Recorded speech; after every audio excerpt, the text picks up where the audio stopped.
Do each of you swear or affirm the testimony you're about to give will be truthful and accurate? Yes. Great, thank you. Mr. Salinas, did you receive your, or at least 7 days notice of this hearing? Yes. And did you get your disclosure packet?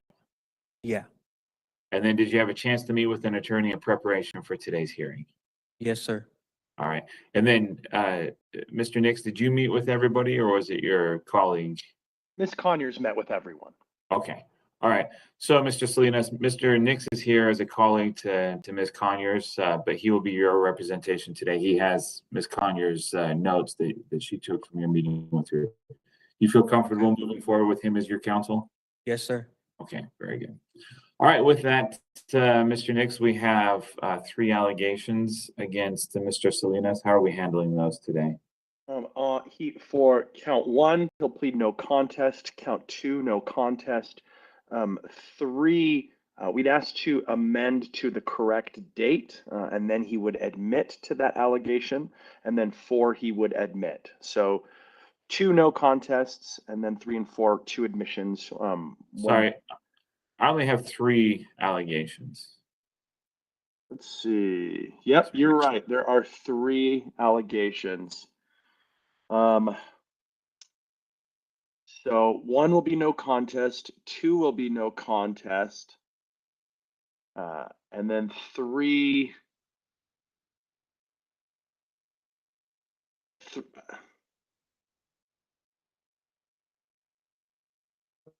Mr. Salinas, number 3 was the allegation that you failed to successfully complete the nuke program. Do you want to admit that? Yes, I didn't complete it. So we'll do admit on count 3. Okay, all right. All right, Mr. Salinas, before I accept your pleas, I need to make sure you understand the consequences of what you're admitting to. So first of all, the consequences of a no contest plea are the same as those of an admission. Do you understand that? Yes. Okay. And then you do have the right to require AP&P to prove these allegations at an evidentiary hearing. That hearing would look like a trial where AP&P would have to prove that it was more likely than not that you violated your parole in the ways that they've alleged. So they'd put on testimony and evidence. You'd be given an attorney at no cost to you. Through that attorney, you'd be able to defend yourself by examining AP&P's witnesses, and then calling your own or producing your own exhibits if you felt necessary for your defense. If there are no allegations of criminal conduct, if there were, then you would have the right to remain silent, but the board could draw negative inference from that silence. Do you understand these rights, Mr. Salinas? Yes. And do you understand that by entering these pleas today, you are waiving your right to that hearing? Yes. Okay. Sorry, you hesitated. Was there a question or? No. Okay. All right. Just want to be sure. Because you are waiving that right. So we'll just move to a disposition hearing at this point. So with that, I will accept your pleas as knowingly and voluntarily entered, and I'll recommend officially revoking your prior parole dates. So now, Mr. Salinas, the way this goes is I talk to your attorney for a little bit, then I'll talk to Agent Cummins, and then I'll come to you at the end for additional information. Okay? Okay. All right, Mr. Nix, any recommendation and or additional information? We're asking for 90 days and then have him be placed back on parole. He is willing and wants to go back to nuke or fortitude. He does have warehouse or production work. So that would be our request. I do see that AP&P is recommending in the paperwork a no internet clause. We'd ask not to do the no internet clause simply because it makes it more difficult for Mr. Salinas to find employment. And that's all I have. All right, thank you. Agent Cummins, any recommendation? Yes. So our recommendation is that he serve at least 180 days and that he be required to enter into the sex offender treatment program and successfully complete it before being granted another opportunity at parole. The reason for that is that he flatly refused to attend treatment while he was here at the NUCCC.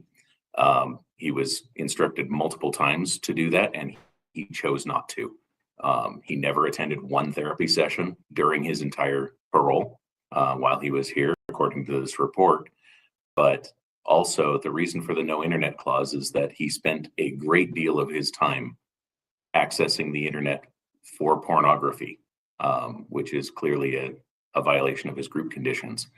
And so no internet clause is not a end all and be all, that they're not allowed to access the internet at all, period.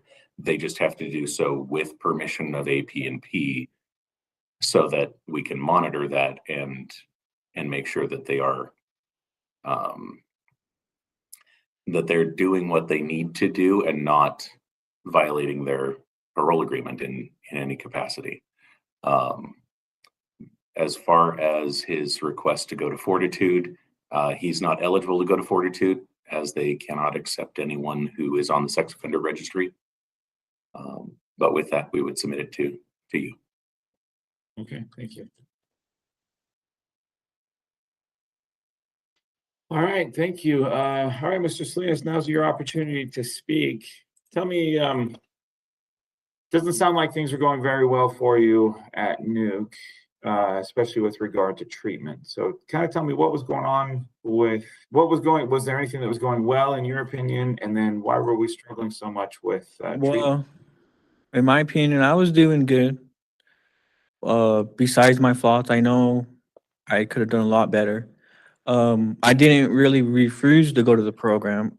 I wasn't really communicating with nobody. I didn't know it was outside of the halfway house, and that's my fault. I take full responsibility on that, on my part. But yes, I attend while I was at the halfway house though. Besides, he's correct on that, on one-on-ones. But I wasn't aware that I had to go one-on-ones outside of Nuke. That's my fault. So was there any aspect of the program that you were attending while you were at the halfway house? The only ones that I was attending was the ones that were at the halfway house. Okay.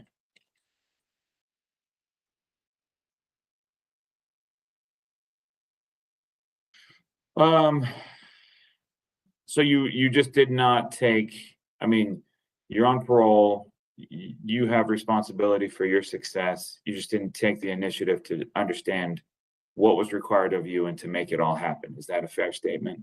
Yes, sir.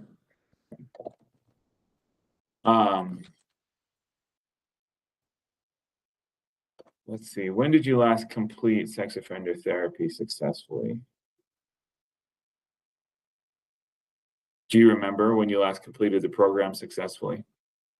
Prior to the before I got out. The first time? I can answer that with a specific date if you would like. Well, I was actually more interested in Mr. Salinas's recollection of when he completed. So tell me about the pornography use. So prior to that, it wasn't on. I didn't have no internet. I didn't have no hotspot, whatever, Wi-Fi, whatever. I turned it on Friday. Me and my girlfriend turned it on. Prior to that, I was done with it, and the next day, one of the workers there said I had pornography, but in my case, I barely had time to put phone contacts in my phone prior to all the allegations that the pornography came about. To me, in my knowledge, the date should be on the pornography videos prior to the last time I watched it, and that was 2022. And I haven't watched any pornography at all since I've been out.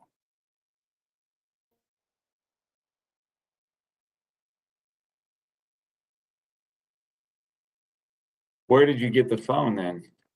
The phone was prior to my last violation.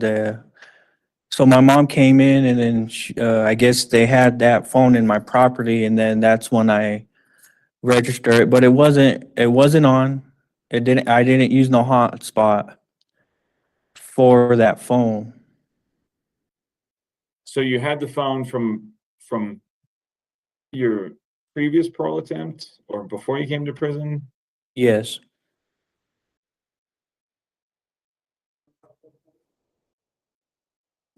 Yeah, because Mac was my previous PO there at the halfway house.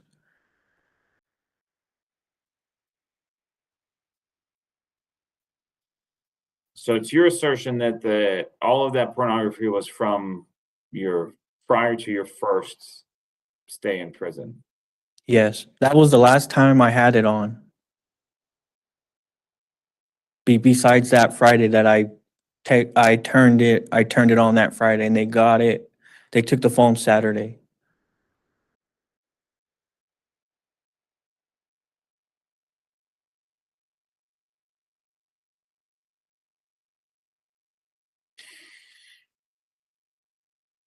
Okay.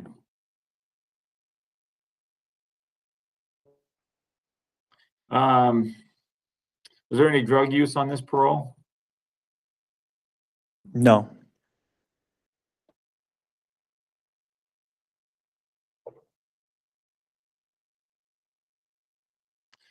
So in the 2 months approximately that you were on parole, what were you doing? I was, to my knowledge, I was doing what I was supposed to, looking for jobs. It was very hard. Temps wasn't hiring, but I kept trying and trying. I was really more just trying to look for a job. So every time they let me out, that's what I was doing at DWS, getting help where I can get a job where they help me. Okay. So what were you doing in the downtime when you're at the halfway house, when you're not out looking for a job? What were you doing to spend? So you're doing your group sessions, you're looking for a job, but there's a lot of time when nothing's going on. What were you doing in that time? I was just writing in my journal every day. I was just writing.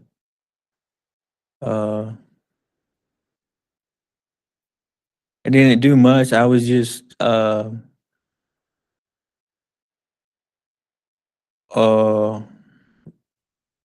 just trying to be productive on my times where I wasn't searching for jobs. Okay. All right. Do you have any mental health struggles? Ever been diagnosed with anything? Ever been treated for any mental health issues? Yeah, I'm taking meds right now for my Okay. mental health. What are you being treated for? Depression. Okay. And you're on medication for that. Do you feel like that's helping? Do you feel like that's keeping you from getting too low? Yeah, it helps a lot. Okay, good. And just the depression? I mean, I don't mean to, it's not just depression, but only the depression. Yeah, Okay. yeah. All right. I mean, it's a beast in and of itself, so I'm not trying to belittle the significance of depression. Yeah. Do you have any physical health issues the board should be aware of, or anything that would keep you from being successful on parole? No. Okay. All right. So had you lined up counseling at all on your last release? Had you attempted to get involved with anybody, with Alpha or anybody? I attempt to call. I asked one of the counselors out at the halfway house to email her or him. But if I get another parole, I definitely would be more active on my behalf.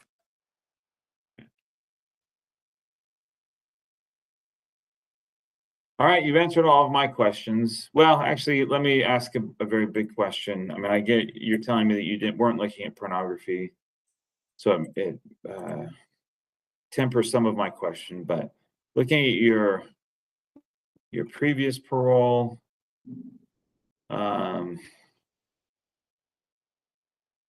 And then this parole, it seems like we're struggling with an infatuation with sex. Would you agree with that? Do you feel like you have a sex addiction?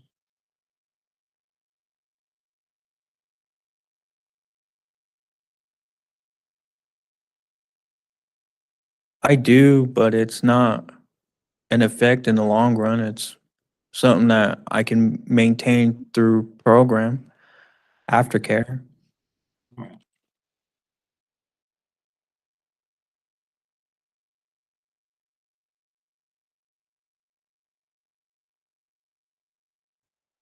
And you feel like the group sessions you were attending were sufficient to keep that at bay, to keep that from becoming a controlling part of your existence? Most definitely, they have tools where you set plans out, you do like writing your journal wherever you go. Uh, they have excellent skill sets where taking accountability is and honesty and loyalty and all those come about. Okay. All right. Well, thank you. You've answered all of my questions. Is there anything else that you wanted to say on your behalf? No, sir. Okay. I think I said it all. Yep. Okay. Being Sounds great. truthful. I appreciate that. You've provided me with a lot of great information. So I'll after today, I'll take this report to the board. They'll deliberate, make a final decision. Once they've reached that decision, they'll send you a letter in the mail and then they'll post it online. So you can find out waiting for that letter or by talking to people who can look it up on the board's website. Okay. Okay. All right. Good luck to you, sir. Thank you. You guys have a good day. Thank Good you. luck. You too. Salinas.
On record. All right, this is the time and place set for a parole violation hearing for William Shepard. Mr. Shepard, your offender number is 146186, is that correct? That is correct. All right, my name is Micah Bruner. I'm a hearing officer with the Board of Pardons and Parole, and I'll be conducting your hearing this morning. There on the monitor, you'll see your attorney, Mr. Jesse Nix. He's a colleague of Ms. Conyers, with whom you probably met. He'll be your representation today. And then we have Agent Hansen from AP&P. Mr. Shepard, Agent Hansen, I need to swear both of you in. If you could each please raise your right hand. Do each of you swear or affirm the testimony you're about to give will be truthful and accurate?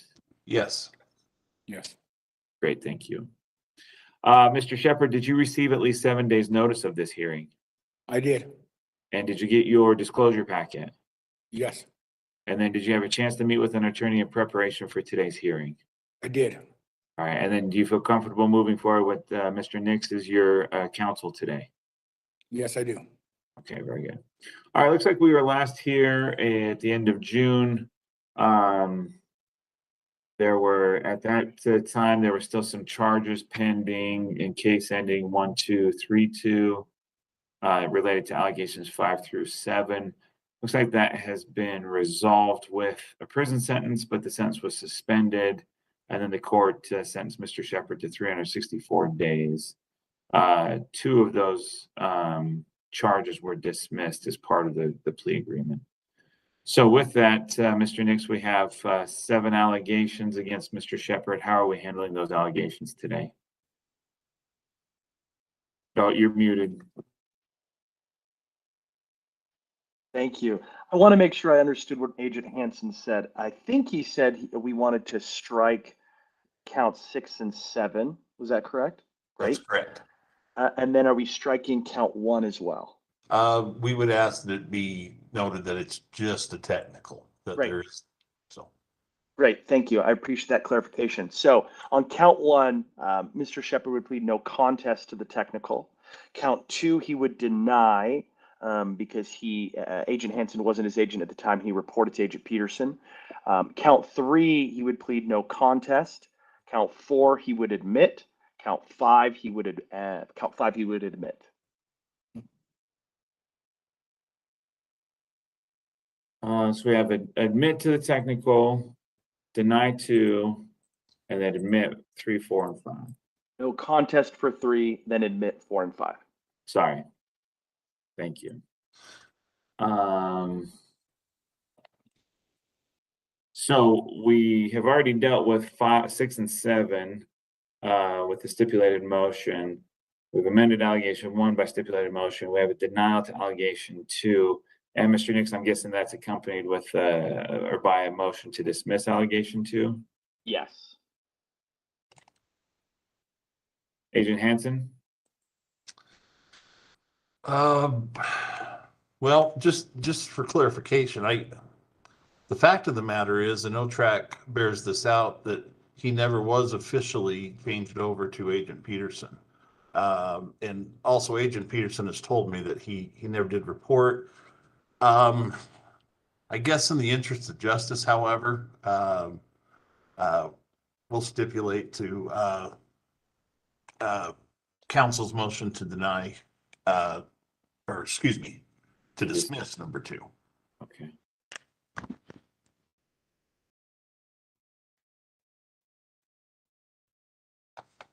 All right.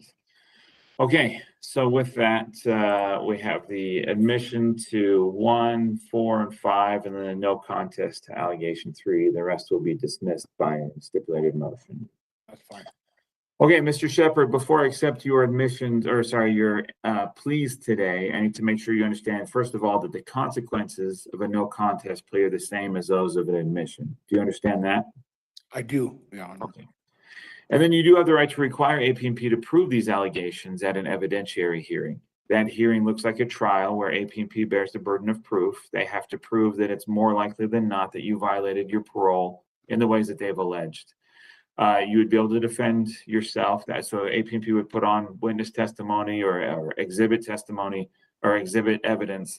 You'd be able to defend yourself by cross-examining AP&P's witnesses through an attorney appointed to you at no cost to you. You'd also be able to call your own witnesses and or produce any exhibits you felt necessary for your defense.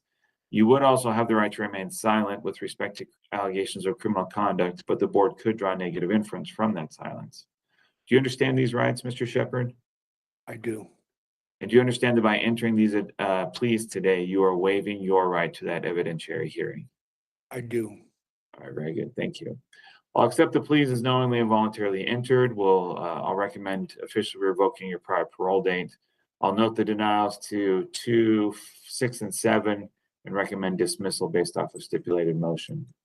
So Mr. Shepherd, the way the rest of the hearing goes is I'll talk to your attorney for a couple minutes. I'll talk to Agent Hansen for a couple minutes, then you and I will have a conversation. Okay? Thank you. All right. Mr. Nix, any recommendation? Yes, in light of his 365 jail sentence, we're asking for release after the time spent in jail on that case. He's already applied for sober living. He has a job as a union iron worker. He's attending parenting classes right now while in custody to make most of his time. So that would be our request. And sorry, you said he was a welder, is that right? I am a union iron worker, and I was a welder when I worked at, was in Nuke too. I got a job, and within a month, I had a supervision job. I'm a real good welder. I have a good trade. That's not a problem. But yeah. All right. And like he said, I already have a sober living place that I'm going to, already paid for it. They've already submitted the address to the board. And so that should be in there. All right, thank you. All right, Agent Hansen, any recommendation? Yes. Mr. Shepherd started off very well, I must say, and had, I think, the best of intentions on doing well and in my estimation, and I think he would concur with me, but that's okay if he doesn't. But relapsing back into methamphetamine was a crucial error, and I unfortunately it brought up some issues that seemed to be probably methamphetamine induced mental health issues, and I believe that's what led to this instance. He did walk away, but he came back in time, and we recalled the warrant and wanted to continue on parole, and we thought we were wrapping things up well, but I would just ask that Mr. Shepherd address these substance abuse issues, and in addition to the sex offender issues as well. And upon that, AP&P will submit at this time. Okay, thank you. All right, Mr. Shepherd, now's your opportunity to speak. Talk to me about what led to what was going well, and then what led to your relapse. Going well was getting a job and moving forward. I was saving money and preparing to get into my own place. I think that wasn't really because I'd done so much time before getting out, even though I'd done every program that was required, three drug programs and an SOTP before getting out. I got out, I was doing real good. I don't know, I think I like he said, I relapsed. I got involved in, some people I shouldn't have been messing with, and I got relapsed. I tried to get back on track, and I just wavered. And so I've had a couple of things I've done since then. I've educated myself on the sex offender registry. I know that I'm the one responsible to make sure that I'm registered, that it's not my AP&P agent. I know that Hansen will probably disagree with this. I went on Monday. I called Peterson from the AP&P agent because he wasn't there. He was in training. He said to come back the following week. I had my incident, and on Friday was arrested. Then I was charged 4 days out, and that was my registry. I'm guilty. I have 3 days to register. I realize that now. I realize it's not Hansen's or anybody else's responsibility but mine. I understand of that. I prepared for myself getting out this time by moving myself into a sober living that has treatment in-house. So I know that I have a drug issue. I want to move right into it, not go out and get a drug screen or all that stuff, just move right into treatment. And that's why I chose the sober living I did.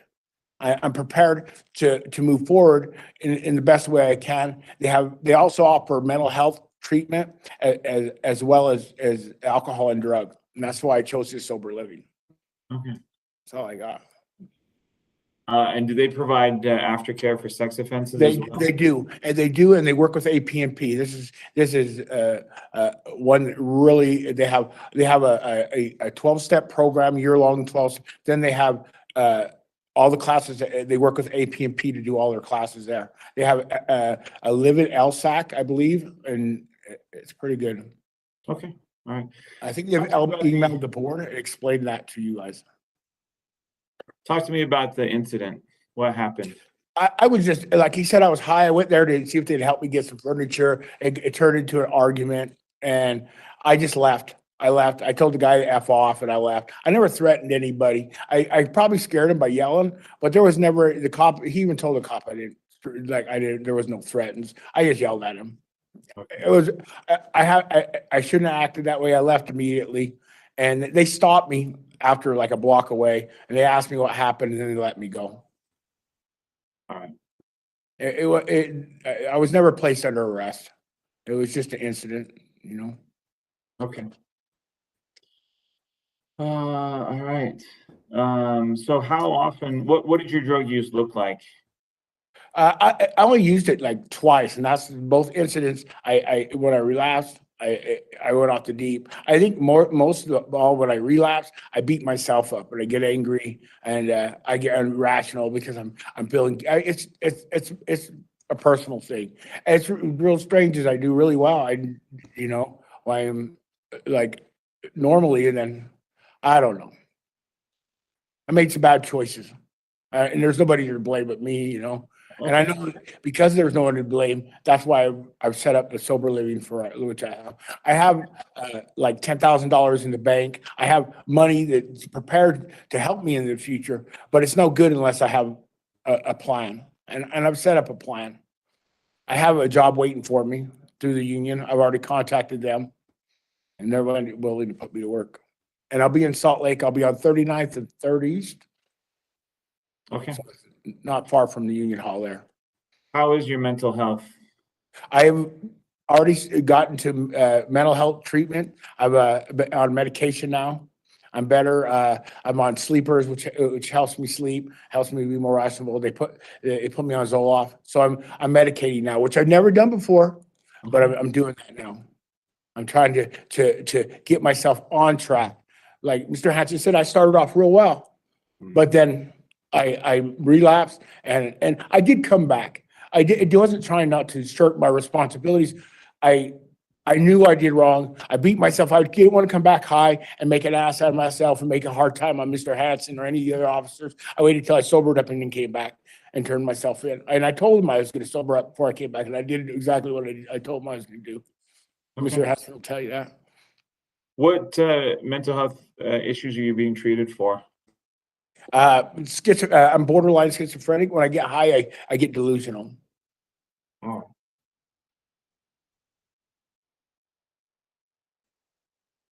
Okay. And then do you have any physical health issues the board should be aware of? Anything that would prevent you from being successful? None at all. None at all. All right, Mr. Shepherd, you've answered all of my questions. Is there anything that we haven't said today that you wanted to discuss or anything else you want to say on your behalf?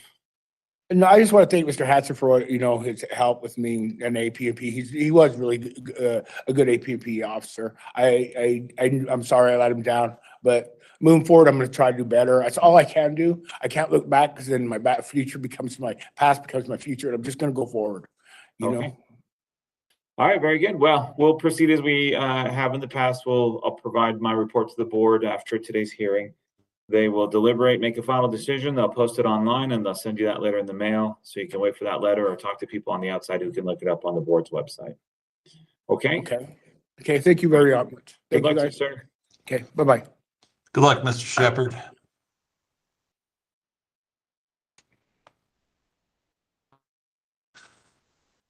Well, that will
This is the time and place set for a parole violation hearing for Richard Hullings.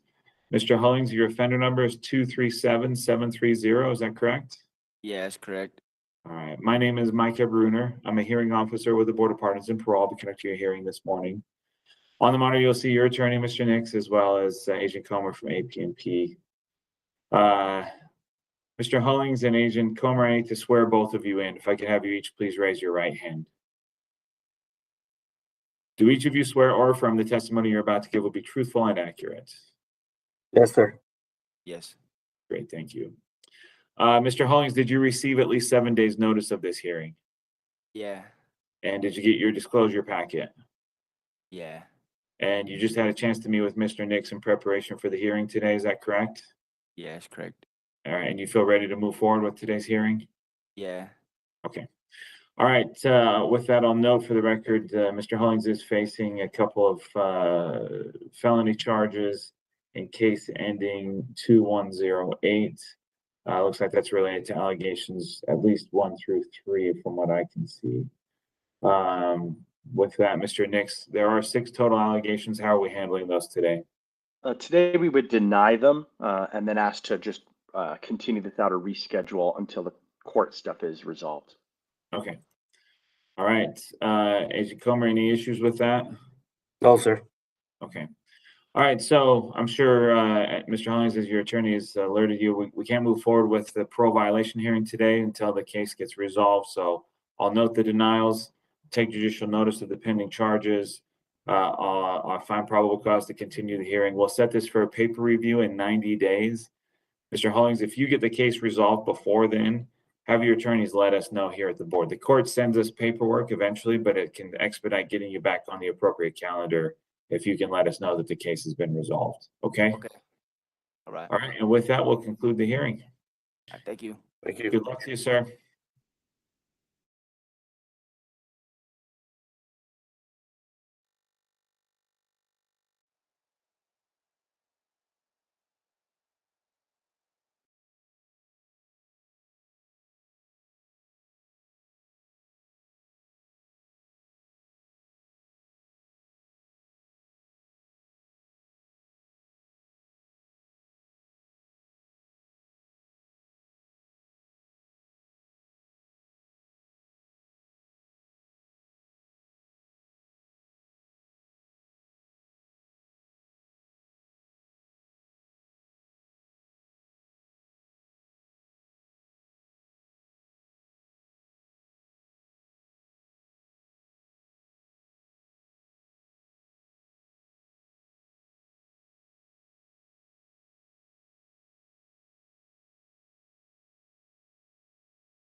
On record. This is the time and place set for a pro violation hearing for Mitchell May. Mr. May, your offender number is 250634, is that correct? That's correct. All right. My name is Micah Bruner. I'm a hearing officer with the Board of Pardons and Parole, and I'll be conducting your hearing this morning. On the monitor, you'll see your attorney, Mr. Nix. Doesn't look like we have a representative from AP&P here, but we're 3 minutes past time when we're supposed to start, so we'll go ahead and proceed with the hearing. Mr. May, I do need to put you under oath. If you could please raise your right hand. Do you swear or affirm the testimony you're about to give will be truthful and accurate? I do. Great, thank you. You can put your hand down, thanks. And then, Mr. May, did you receive at least 7 days notice of this hearing? I wasn't aware of it. Because I had court the other day when I was supposed to come in, and I wasn't aware that I even had a parole hearing that morning. So This morning? this morning, yeah. Okay. So you were not aware of the parole hearing this morning? Not for, I was last night. They brought in a sheet for people to read. So last night I was aware of it, but the one that I missed the other day, I wasn't aware of. I just knew I had court that morning. Gotcha. Okay. But we're here today and you didn't get 7 days notice of today's hearing. You just learned last night about today's hearing. Yes. Okay. So you do have, I realize that we're probably going to end up continuing this hearing. Is that what we anticipate, Mr. Nix? Yes.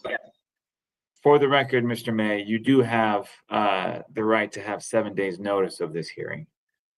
So you can assert that right and we will not do anything today and bring you back another time, or you can waive that right and we can enter denials for today.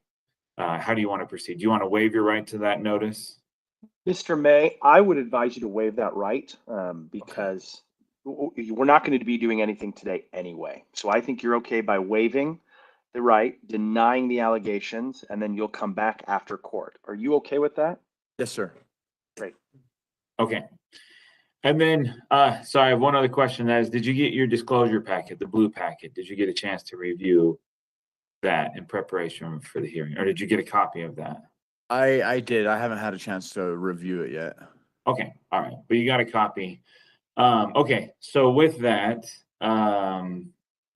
Mr. May is facing charges in case ending 2164. Looks like they're related to allegations 1, 3, and 4. It doesn't look like allegation 2, the chargeable file. Regardless, there's a pretrial in a couple of weeks. Agent Comer, I noticed you've popped back on. Are you appearing for AP&P at this hearing today? Yeah, I can. Okay, all right. And Agent Comer is under oath already, remains under oath for this hearing. So with that, Mr. Nix, how are we handling the 4 allegations against Mr. May? Mr. May would enter denials and we'd ask to come back after the court has been resolved these issues. All right. Agent Comer, any issues with that? No. Okay. Fine. All right, oh, sorry. The last question I have, Mr. May, is did you have a chance to meet with Mr. Nix in preparation for today's hearing? You had just had a chance to meet with him. Do you feel comfortable moving forward with the hearing today? I do. Okay. So we're entering denials to the allegations because we still have the outstanding criminal charges. We can't resolve the question of your parole violation until that those criminal charges are resolved. So we'll just do a paper review in about 90 days. Mr. May, if you get those charges resolved sooner, if you could have your attorneys let us know here at the board, we can get you back on the appropriate calendar a little bit faster, okay? Okay, thank you so much. All right, with that, I find probable cause to continue the hearing. I'll take judicial notice of that. It looks like there are actually 3 pending charges or cases against Mr. May, all of which will be handled on the 21st at a pretrial. Don't know if they'll get resolved, but so there are Agent Comer, if you could let Agent Massiantonio know that there are pending charges that are not part of the allegations, we could get an update from AP&P on those if they're going to file pro violations allegations against Mr. May related to those other 2 cases. Okay. Yeah, I will immediately after we're done today. Perfect. And with that, we'll continue the hearing. Thank you. All right. Thank you all. Good luck to you, Mr. May.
On record.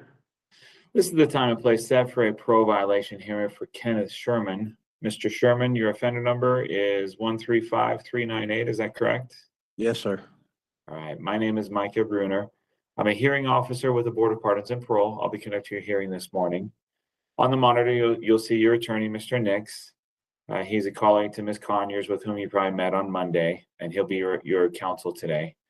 And then we have Agent Soloro from APNP. Mr. Sherman and Agent Soloro, I need to swear both of you in. If I could have you each please raise your right hand. Do each of you swear or affirm the testimony you're about to give will be truthful and accurate? Yes. Yes. Great, thank you. Mr. Sherman, did you receive at least 7 days' notice of this hearing? Yes. And did you receive your disclosure packet? Yes, I did. All right, and then did you have a chance to meet with an attorney in preparation for today's hearing? I did. All right, and do you feel comfortable moving forward with Mr. Nix as your counsel today? Yes, I do. All right, very good. All right, Mr. Nix, we have 4 allegations against Mr. Sherman. How are we handling those today? Allegation 1, he will admit. Allegation 2, he will admit. Allegation 3, he will plead no contest. And allegation 4, he'll admit, if we can amend the language that says he negligently failed to have his employment approved. He tells us that there was some miscommunication. He understands now what the problem was, but if we just make that amendment that he negligently failed, I think he'll admit to that. Agent Solaro, any issues with that motion to amend? No, APNP does not oppose that. Let me make that amendment quickly.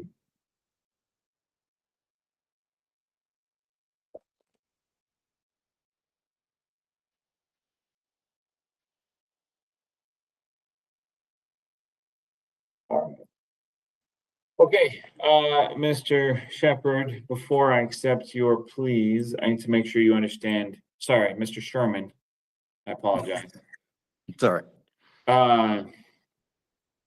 Mr. Sherman, before I accept your pleas, I need to make sure you understand that the consequences of a no contest plea are the same as those of an admission. Do you understand that? Yes, I do. Okay. And then you do have the right to require APNP to prove these allegations at an evidentiary hearing. That hearing looks like a trial where APNP bears the burden of proof. They have to prove that it's more likely than not that you violated your parole in the ways that they've alleged. So they would put on witness testimony or any exhibits to prove that you violated your parole. You'd be able to defend yourself through an attorney appointed to you at no cost to you. Through that attorney, you could cross-examine APNP's witnesses, as well as calling of your own witnesses and or produce any exhibits you felt necessary for your defense. If there were any allegations of criminal conduct, you would have the right to remain silent, but the board could draw negative inference from that silence. Mr. Sherman, do you understand these rights? Yes, I do.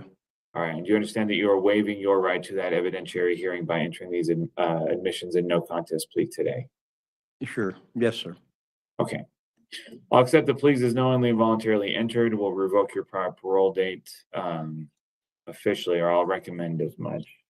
So, Mr. Sherman, the way the rest of the hearing goes is I'll talk to your attorney for a couple minutes. I'll talk to Agent Slora for a couple minutes, then you and I will have a conversation at the end. Okay?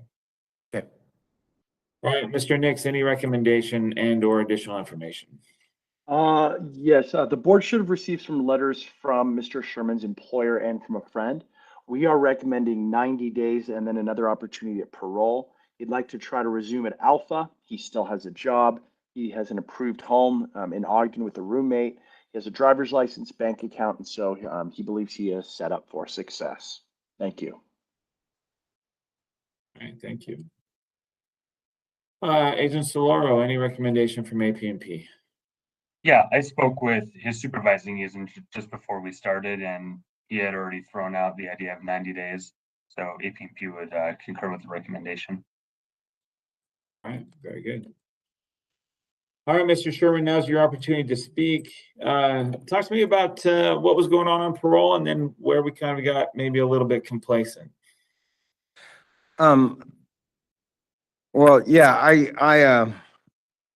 I guess I didn't really understand I never actually had a packet that told me, you know, the do's and don'ts, to go by. And so I guess, on the, allegation of, being at somebody's home, I didn't know, in my head, you know, it was a worker. I was over his house to look at a gas line. Didn't, take into consideration that, his minor children were there, and I was only there at a short time. So I guess I just didn't take it, you know, as serious as I should have. As far as, the other allegations, I did stop at a place in a business that served alcohol that a friend of mine, plays in a band. I went there and had dinner and watched him play in a band. I admit to that. As far as what was the next? Oh, as far as my going to my therapy, I've always went to my therapy. There's no record that shows that I'm behind in payments or any of those. I've always managed to get to both my meeting with my therapist plus the groups. And then when it came to work, my PO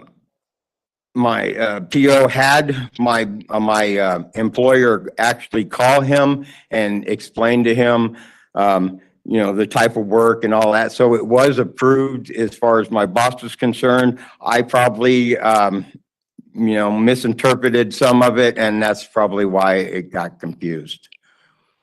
Because like I said, I wasn't fully aware of all the paperwork because I had lost it during the time of being released and going to a halfway house.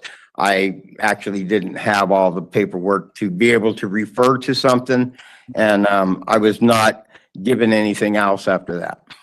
Okay. Talk to me about the relationship with the friend and that friend's kids calling you uncle. Talk to me about that a bit more, please. Okay, so that is just a one time I was at the house. They called me grandpa, not uncle, because I look like their grandfather. And that's all they said. It was, we came up, I was talking in the kitchen and the kids go, "Hey, grandpa," because I look like a grandpa, I guess. And that was the only time I'd ever been to their house. So the relationship is work related, me and the gentleman. All right, let me just verify because so the first allegation talks about how you admitted you'd gone over to a friend's house for dinner. The kids were, so this was a friend's house that you went to, and the kids were there. So this was not work related, but social. And you then admitted, "Oh, I shouldn't have told you about that because apparently you've been over there a couple of times." And you said you thought it was okay because an adult was present. So there's two different stories we're talking about here. One is work related, where there are issues with you being in apartments where you were working and you're in and out of apartments where kids live. But then there's this other issue where it sounds like maybe you have a friend who has young kids that you're more involved with, being around him and his kids. Does that jog your memory at all? No, that's not the case. I work with this gentleman, and I did go to his house the one time to look at gas lines. I do know him, you know, as a person because I work with him and stuff.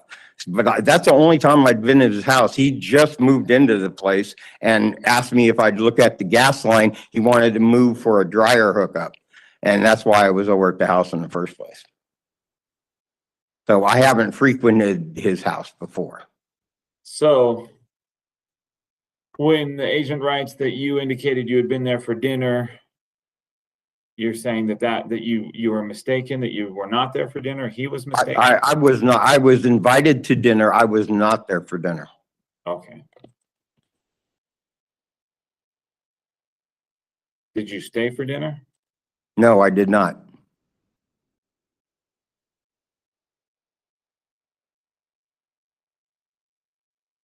All right. Who do you live with in Ogden? I live with, Randy Hill. Just a roommate? Yeah, just a roommate. Okay. And who are you're using Alpha for counseling? Yes. And what type of work do you do? I do, property maintenance.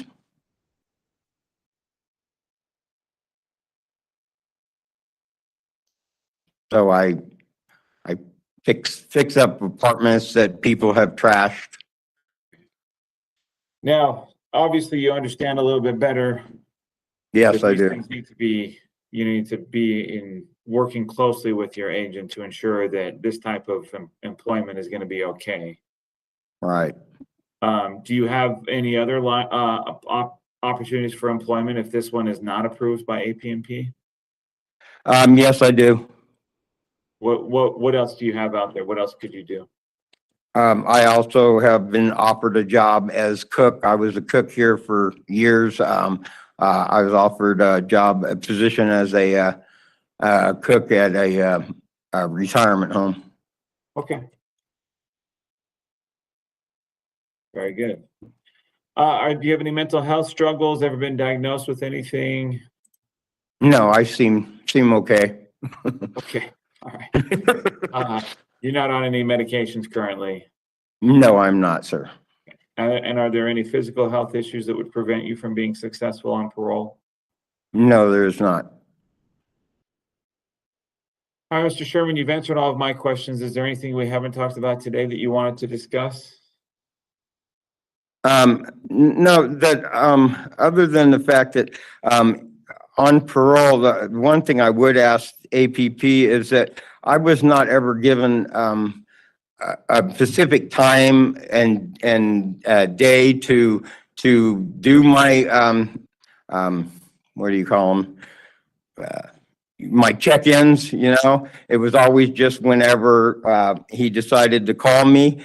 It would be nice that way an employer and myself would, it would be beneficial to know exactly the day to come in, and a time so that an employer knows that I have to take that time off to go to these, meetings.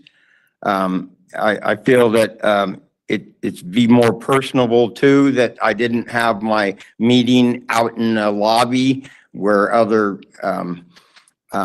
the clients are, and then I would probably feel more comfortable to ask questions of a parole officer if I wasn't like just out in the middle of public with everybody else. I've never really been to an office where I could sit and then ask these questions that I probably should have been asking, because I was, unfortunately, not informed good enough for some of the things, and I would like to be better informed. And so if I could, you know, get a little closer to my PO, that would probably help. Yes. All right. Agent Solaro, do you want to respond to that at all, or just take that into consideration? I would just recommend that whoever he's assigned to on his next parole, just express your concerns, and I'm sure whoever you're working with will make accommodations to work more appropriately with you, if that's how you feel. Thank you, sir. That's exactly what I need. Yeah. Okay. Sounds good. I mean, you were doing well for the most part, 13 months on parole. Things were going pretty well. So just be a little bit more assertive with Yes. your agent. Let them know what will help you be more successful next time around. Okay. I will. I most definitely will. All right. Very good. All right. I will take my report to the board after today's hearing. They'll deliberate, make a final decision. Once they've reached their decision, they'll post it online and they'll send you a letter in the mail. So, Mr. Sherman, you can either wait for that letter to get to you, or if you're in contact with people on the outside, they can look it up on the board's website and let you know what that decision is. Okay? Okay. All right. Good luck to you, sir. All right. Thank you, sirs. Have a good day, all of you. Thank you. You too. I believe that's all for me. All right. So we'll be at his 9:45 when he says so.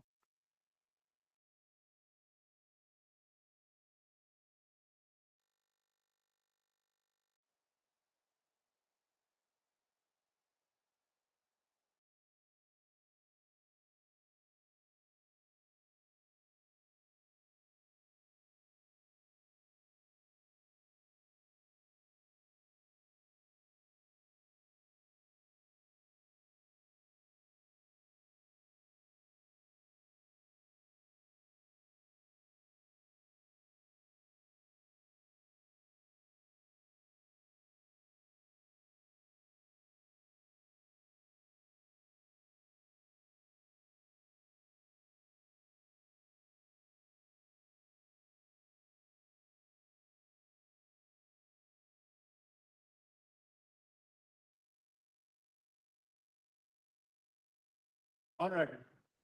All right, this is the time and place set for a parole violation hearing for Christopher Uribe. Mr. Uribe, your offender number is 141460, is that correct? That is correct. All right, my name is Micah Bruner. I'm a hearing officer with the Board of Pardons and Parole, and I will conduct your hearing this morning. On the monitor is your attorney, Mr. Nix. He's a colleague of Ms. Conyers with whom you probably met on Monday. And then we have Agent Comer from APNP. Agent Comer's already been sworn in. This morning, he remains under oath for this hearing. Mr. Uribe, I do need to put you under oath. If I could have you please raise your right hand. Do you swear or affirm the testimony you're about to give will be truthful and accurate? Yeah, case, I do. Great, thank you. You can put your hand down, thanks. And Mr. Uribe, did you receive at least 7 days notice of this hearing? Yes, I did. And did you get your disclosure packet? Yes, I did. And then did you have a chance to meet with an attorney in preparation for today's hearing? Yes, I did. All right, and then we have Mr. Nix representing you today. Do you feel comfortable with that? Yes, I do. All right, very good. All right, I'll start real quick. Looks like the allegations include criminal conduct. Agent Comer, I didn't see any charges pending. Are we anticipating charges pending against Mr. Uribe? No, they filed it from the center as just a technical. Technical violate, both allegation 1 and allegation 2. Yes. Okay. All right, Mr. Nix. So with that, how do you want to proceed with the 3 allegations? Mr. Uribe will, if count 1 is a technical, he'll admit. Count 2, he'll admit. And count 3, I wasn't clear. Has an agent, do you know this was count 3 charges a crime? Or can we make this a technical? I think that was the technical as well when I talked to the agent that wrote the report. Great. So then we'll do admissions on 3 technicals. Okay. All right. Let me just note the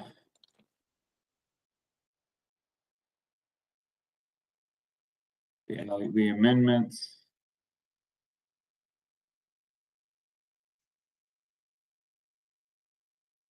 All right, Mr. Uribe, before I accept your admissions to these allegations, I need to make sure you understand that you do have the right to require APNP to prove these allegations at an evidentiary hearing. The evidentiary hearing looks like a trial where APNP bears the burden of proof. They would have to put on evidence to show that it's more likely than not that you violated your parole in the ways that they've alleged. You'd be able to defend yourself. You'd be appointed an attorney at no cost to you. Through that attorney, you'd be able to cross-examine APNP's witnesses as well as to call your own witnesses and or produce any exhibits you felt necessary for your defense. You would also have the right to remain silent, but the board could draw negative inference from that silence. Mr. Uribe, do you understand these rights? I do. And do you understand that by entering these admissions today, you are waiving your right to that evidentiary hearing? I do. All right, very good. I'll accept the admissions as knowingly voluntarily entered. We'll revoke your parole date. Mr. Uribe, I'm going to talk to your attorney for a little bit, then I'll talk to Agent Comer, and then you and I will have a conversation at the end. Okay? Good. All right, Mr. Nix, any recommendation? Yes, I'd recommend 180 days and then another opportunity at parole. He wants to go back to Nuke to finish the program. He's getting a lot out of the therapy there, and he tells me that he knows the rules and will follow them. Thank you. All right, thank you. Agent Comer, any recommendation? Yes, we would recommend that he do the minimum of 180 days. And that he seeks that help at the halfway house. Okay.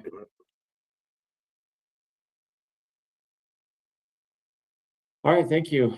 All right, Mr. Uribe, now's your opportunity to speak. Looks like you're on parole for about 6 weeks. Things didn't seem to go very well from my perspective, from the report I've read. Is that a fair assessment? It is. Okay. So tell me, why did things not go so well?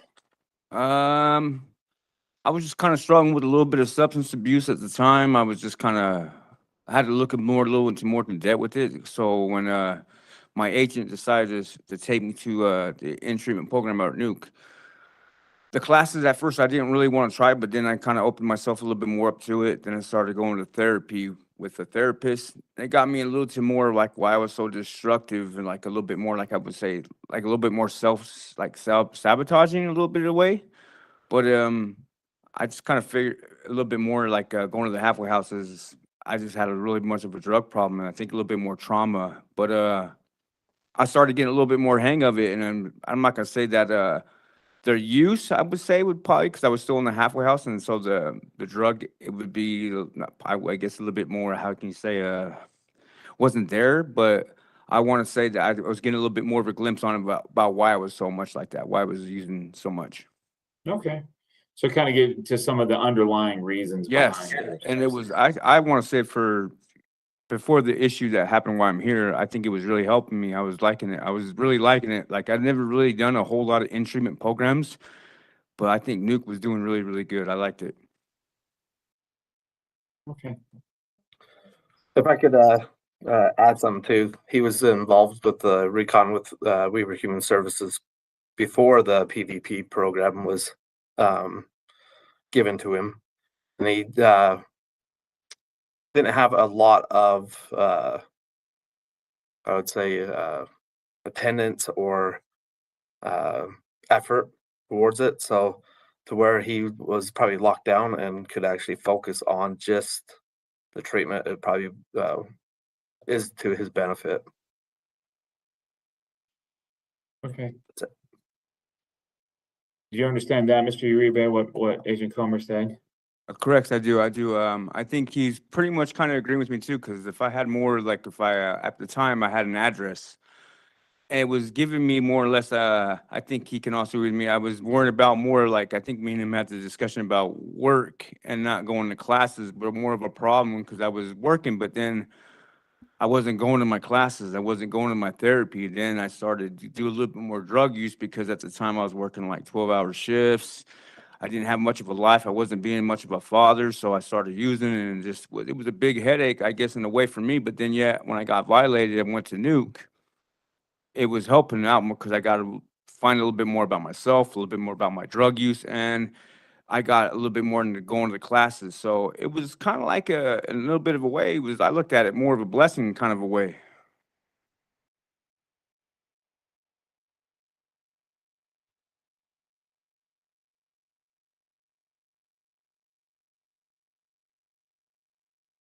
So so your stress of life kind of every day, working hard, working too much, maybe, was that what led to your relapse? I'm just gonna say it was a little bit of that and more or less because it was I was just an addict, man. I was more like a little bit more, even more like like how I was saying, self-sabotage. Like I didn't really think that when I started getting all these good things, I didn't really accept it to be that way because I thought I always had something bad had to happen in my life. You know what I mean? So it was kind of, I had to figure this out in therapy, why it was like this. And that's what I'm saying, the Nuke, me talking to the therapy, going to Human and Women Services, there was kind of, how can I say, bringing that stuff out a little bit more for me to understand it. Okay. And then what did your drug use look like overall? How often, how heavy, what were you using? I was using meth, and I think the whole time I was pretty much on parole. I think Agent Comer can also probably agree with that. It was pretty much kind of like I was struggling with it. I mean, it wasn't, I don't think, as intense as it used to be. Like before, I was getting like high almost all the time, and I was kind of cutting it down because I was kind of getting more into the lapse of because I was trying to work, and I didn't want to lose my job just in case if they decided to, give me a urinalysis test. I didn't want them to say, "Oh, we're gonna lose a job," because at the time, I think that was my only good foot that I had to stand on. Was if it wasn't for that job, I think Agent Comer would have brought me back a little bit sooner. Okay. All right. Let's see. The last allegation has some information about you looking to there's a search on your phone, like how to kill someone. Okay. A particular individual. Can you talk to me about that? Yeah, it was before our phones got taken away, and I didn't finish the whole Google search, but it was like it was more or less. I think I even typed in. It wasn't how to kill someone. It was like how do certain drugs kill us? I mean, like certain now drugs. You got fentanyl in it. It's got like other drugs. But I didn't finish my search. But then later on down the road is when our phones got taken away. I was Googling to see Amy Griffins. She's the head director, I think, of the halfway houses. And they thought it had something to link with her, but it was just totally different, two different searches. I just didn't finish the search on the Google one. And what led to that is when I took my cell phone into the facility, they thought it led to that search because they thought it just has some other things to it. But it was all just I'm not gonna say coincidence. It was just a bad timing. But it was nothing. It had nothing to do with it. I even seen an investigator. It was probably about maybe a few weeks ago. But they also asked me the same question you just asked me, and he just looked at it as a low risk. Okay. So you don't have any intention to kill? No. That was. It blew my mind too, but I could see what the security on it was on your guys' on how you guys have to look at it like that. But no, I have no urge or no feeling to do that to anyone. Okay. All right. Do you have any mental health struggles? Been diagnosed with anything? Are you taking any medications? No mental health. I was going through, like I said, I was going through the therapy at Women Human Services. I would like to probably continue that. So if Nuke's in the future, I would like to go back there and finish that. Okay.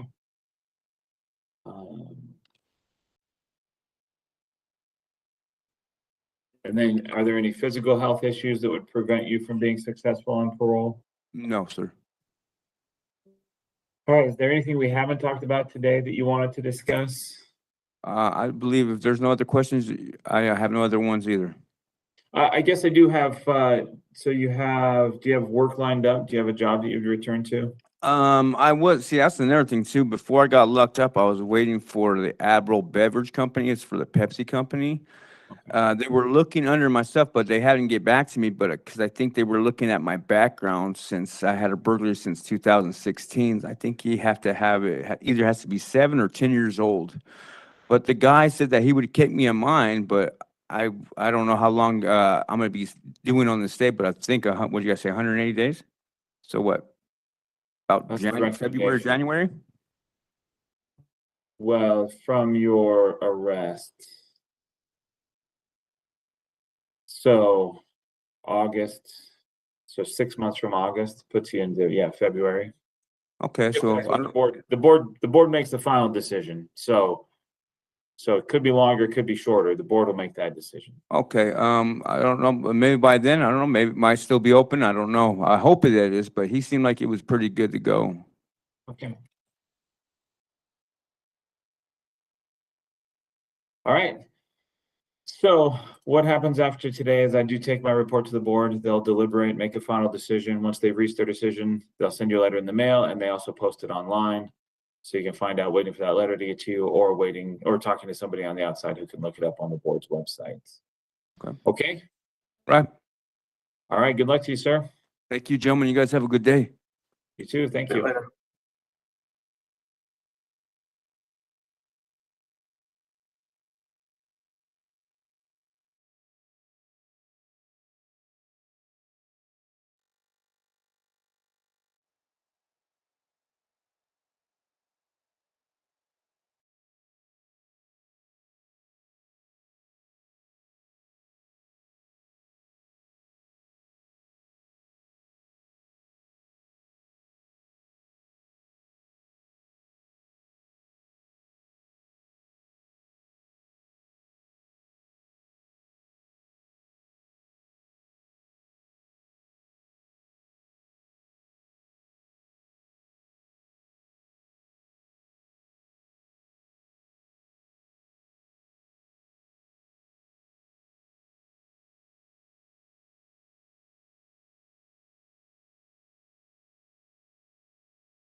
This is the time and place set for a parole violation hearing for Aaron Price. Mr. Price, your offender number is 160351. Is that correct?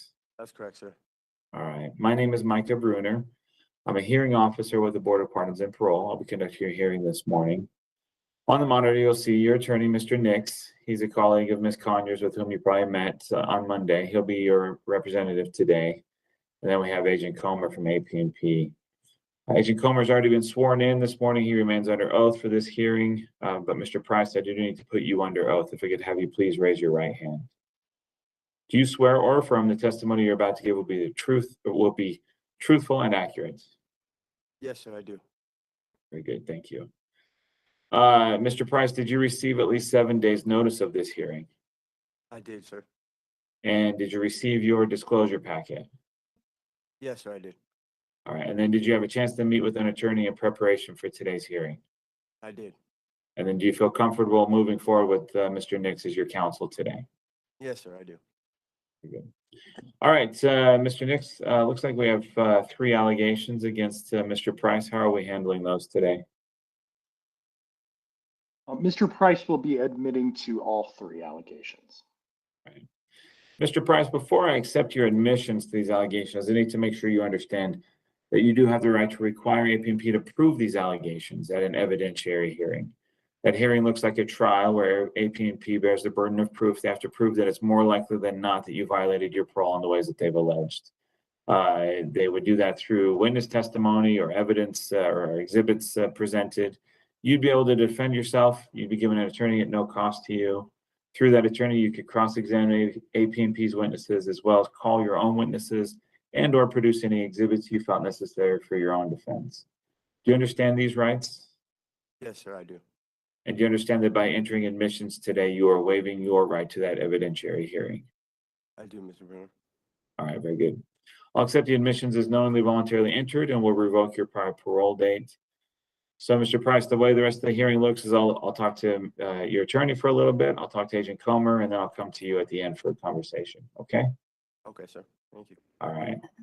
Mr. Nix, any recommendation and or additional information? Yes, I'm recommending 90 days in release. He does live with his girlfriend. That's been approved. Work has never been a problem for Mr. Price. He does all types of work, but tattoos are his specialty. He should be successful this time. So that would be our request. Thank you. All right, thank you.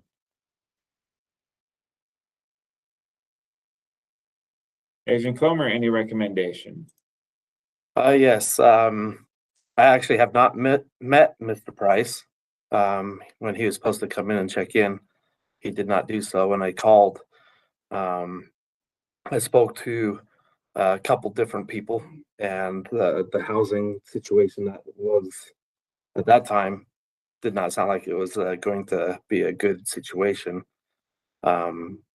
So I guess my question is that the girlfriend that he'd be living with the same people that he had been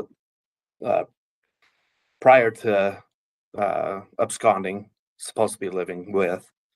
And if so, then I would probably ask to maybe a different address because that address was not a good address. So maybe he can explain that a little bit more in detail. Yeah. But a minimum of 120 days is what AP&P would recommend being a second parole. So. Okay. Yeah, Mr. Price, let's talk about your living situation. So first of all, is the place you plan to go to the same place that you were supposed to be living at previously? So it is, there's some significant changes. Well, so the ex-husband, my girlfriend's ex-husband is the one that caused so much of these problems. And doesn't even live in the state no more. He's moved to Florida. He came back after my second day out, and he was trying to actually cause a physical altercation, which is what caused me to leave the premises, completely leave, because, you know, I really trying to avoid any new charges, any physical altercations. And about 6 hours or so later, he had sent me a text message saying that he had spoke with the task force there in Ogden and my agent, and that as soon as I reported or as soon as my agent found me, I was going to be arrested for assaulting him. It scared me. I thought I was going back to prison for something I did not do. It's no excuse. It really isn't. I should have spoke with my agent and confirmed or figured out how he would like to move forward from that point. So I take full accountability for my actions. But this again, the situation has changed significantly. The ex-husband does not even live in the state no more. He's moved to Florida. My girlfriend has said if necessary, we can rent an apartment in Salt Lake. Whatever accommodates, whatever needs to be done, we're willing to do. Okay.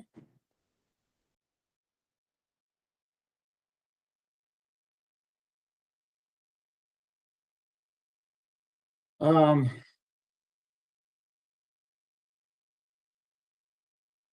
so you paroled, July 2nd. Is it true you did not have any contact with Agent Comer whatsoever?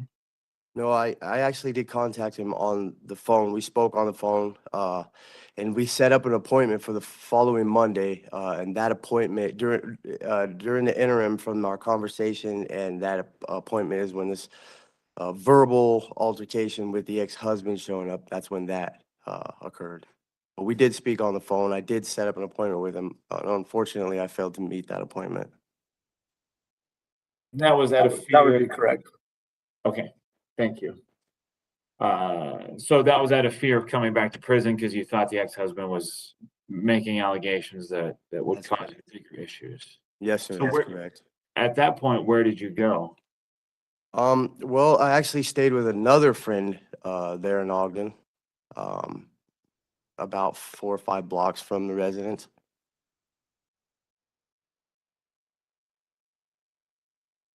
And was there drug use? No, No drug use at any time on this parole attempt. no, I actually went and did achieve going to an appointment, being put on Suboxone to prevent any drug use. Okay. And were you working? So yes, I didn't have a chance to like gain like, I wouldn't say legal because it wasn't illegal. I was tattooing. I had a customer base, and I was tattooing on them. I have a pretty nice customer base. I've done a lot of work on a lot of people. So this was kind of under the table, just doing it. Yes, sir. Yes, You sir. have your equipment that you travel with, or they come Yes. see you. Okay.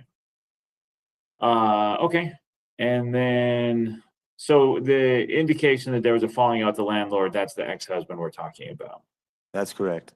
And I And believe her son was trying to cause some problems for her, and she removed him from the house also. He actually hit, I don't know, I guess she had to press some charges on him because he hit her or something like that too.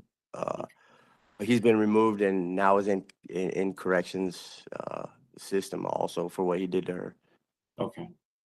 And so does she own the house with her ex-husband? No, she's the only homeowner, but they were married for 27 years. So the process of trying to get him out of the house was pretty complicated. He was protected under what is called the squatter's law. She called the police on him for some things that they had going on, and the police for a while would not remove him. She was forced to do a legal eviction where she served him with papers and had a 30-day eviction process, and all of that was achieved prior to me coming home, but he kind of just showed up again. He still had a key to the house, and he literally came in the house. Okay. All right. Talk to me about these write-ups. Looks like one is still pending, but one you were convicted of. That was the refused. You refused to be housed with another inmate. Yes, that's correct, sir. I refused to be housed with it. It was a personal problem me and that person had, and just to prevent any type of future problems, we just didn't want to house with each other. Okay. And then there's looks like you got there's a pending write-up for covering a speaker in your cell. Yeah. I don't anticipate being convicted of that write-up. I wasn't even aware that I just got served with a write-up. We were never even asked, given the opportunity, me or my cellie, to tell them who covered up the speaker. He didn't even get a write-up. I was the only one that got a write-up. I don't understand the whole situation, so I'll speak with the DHO officer about that. Okay.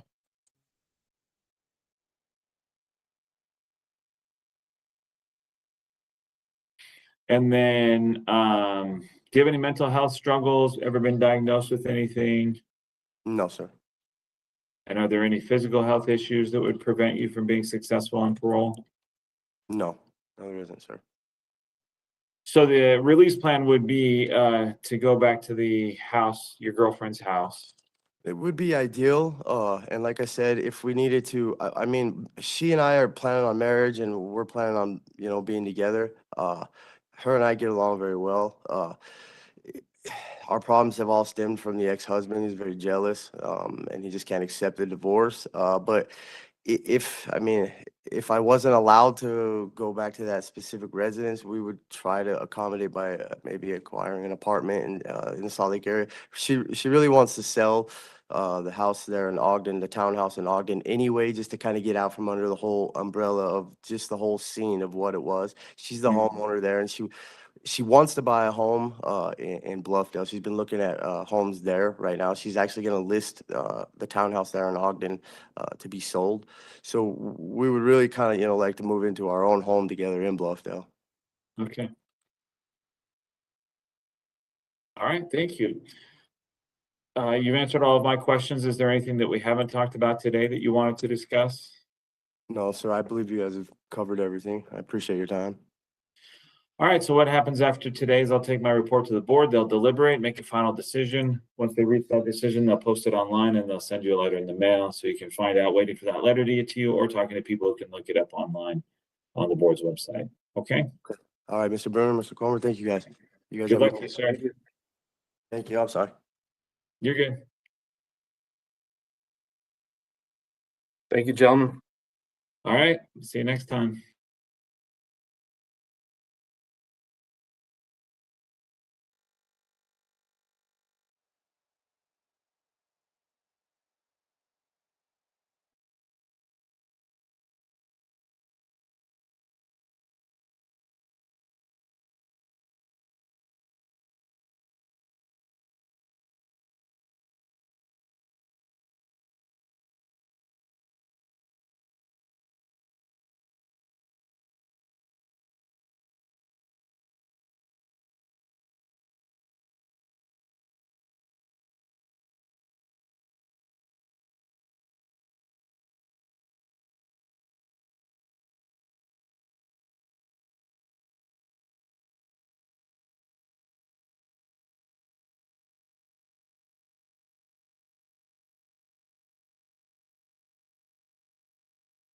Got. On record. All right, this is the time and place set for a parole violation hearing for Philip Kemp. Mr. Kemp, your offender number is 167822, is that correct? Yes. All right. My name is Micah Bruner. I'm a hearing officer with the Board of Pardons and Parole, and I'll be conducting your hearing this morning. There on the monitor, you'll see your attorney, Mr. Nix. He's a colleague of Ms. Conyers. He probably met with Ms. Conyers on Monday, and Mr. Nix will be representing you today. He has Ms. Conyers' notes. And then we have by audio only currently Agent Lithgow from APNP. Yes. Agent Lithgow and Mr. Kemp, I need to swear both of you in for this hearing. If I could have you each please raise your right hand. Do each of you swear or affirm the testimony you're about to give will be truthful and accurate? Yes. Great, thank you. Mr. Kemp, did you receive at least 7 days notice of this hearing? Yes. And did you receive your disclosure packet? Yes. And did you have a chance to meet with an attorney in preparation for today's hearing? Yes. All right, and then finally, do you feel comfortable moving forward with Mr. Nix as your counsel today? Yeah. Okay. All right, with that, looks like we have 3 allegations against Mr. Kemp. Mr. Nix, how are we handling those today? Mr. Kemp will admit to all 3 allegations. Mr. Kemp, before I accept your admissions, I need to make sure you understand that you do have the right to require APNP to prove these allegations at an evidentiary hearing. That hearing would look like a trial where APNP calls witnesses and produces exhibits to prove that it's more likely than not that you violated your parole in the way that APNP has alleged. You would be able to defend yourself. You'd be appointed an attorney at no cost to you. Through that attorney, you could cross-examine APNP's witnesses as well as call your own witnesses and or produce any exhibits you felt necessary for your defense. Do you understand these rights, Mr. Kemp? Yes. And do you understand that by entering these admissions today, you are waiving your right to that evidentiary hearing? Yes. All right. I'll accept the admissions as knowingly voluntarily entered. We'll revoke your prior parole. So Mr. Kemp, the rest of the hearing will be, I'll talk to your attorney for a little bit. I'll talk to Agent Lithgow for a little bit, and then you and I will have a conversation. Okay. Okay. All right, Mr. Nix, any recommendation? Yes, Mr. Kemp wants a termination. He's set to expire July of 2025. He just wants to get a fresh start and leave Utah once he is terminated. That's all I have.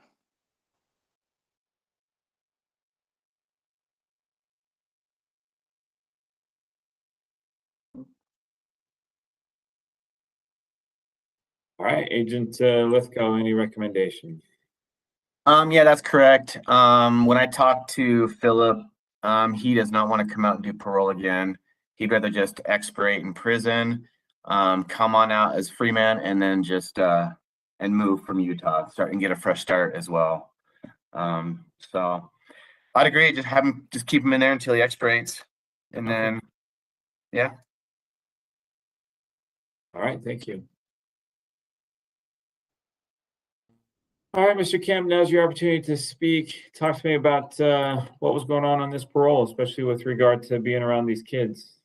I was dating my girlfriend and I went around her house with her and her kids.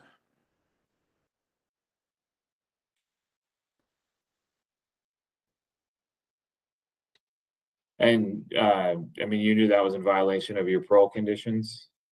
Yes, I did. So what caused you to decide that it didn't matter, that you could go around the kids anyway?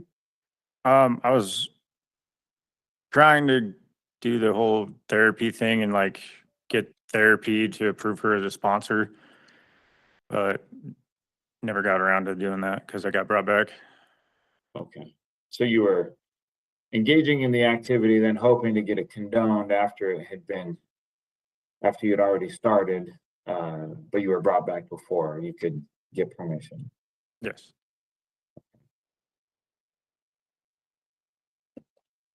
Let's see.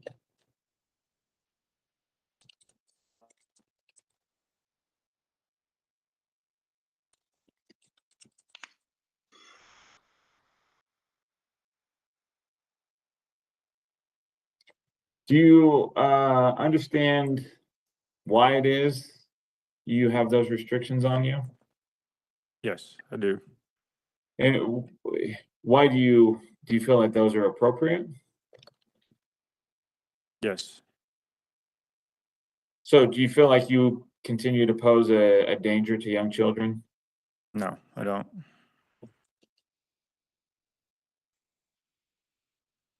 And why not?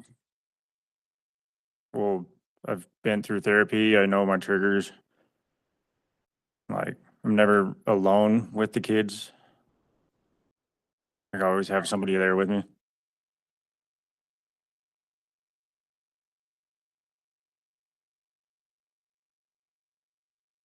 Okay. Are you attracted to young children? No.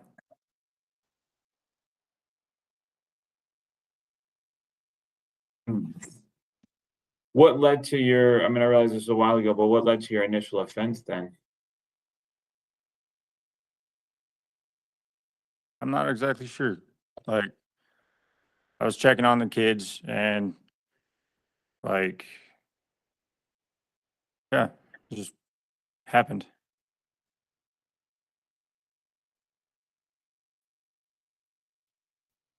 No drugs involved or alcohol, anything like that? No.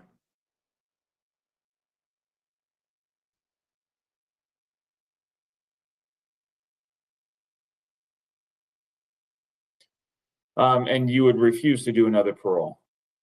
Yes. So you would rather sit in prison, I mean, not rather, but if given the choice between a parole for a couple months or staying in prison until July, you would stay in prison until July. Is that right? Yes. Like, I'd rather not do another parole. I'd rather terminate or expirate. But I have thought about it and like, given another parole and granted, like, out there for another 2 months, getting back on my feet might be better, like more productive, Okay. but I would rather expire or terminate. Okay. So you would find a way to make it productive. You would take advantage of the resources that parole would give you, but your preference would still be termination. Yeah.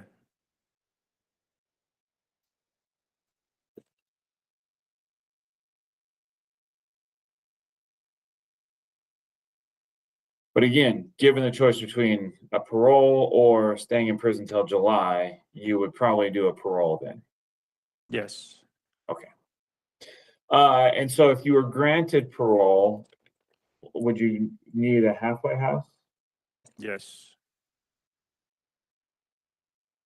And then, I'd probably just expire from the halfway house.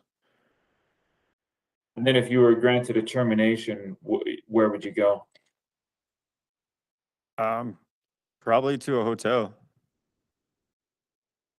Like until I can get back on my feet. And what would be the plan after, your attorney mentioned leaving the state? Where would you hope to go to? Probably Montana.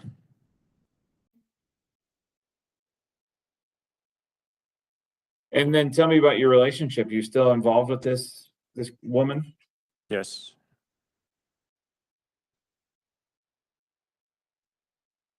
So the plan would be to still be around her with her. Is that accurate? Yes.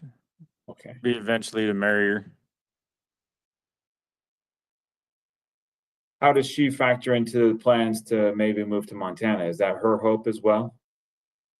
I know she wants to move out of Utah as well, yeah.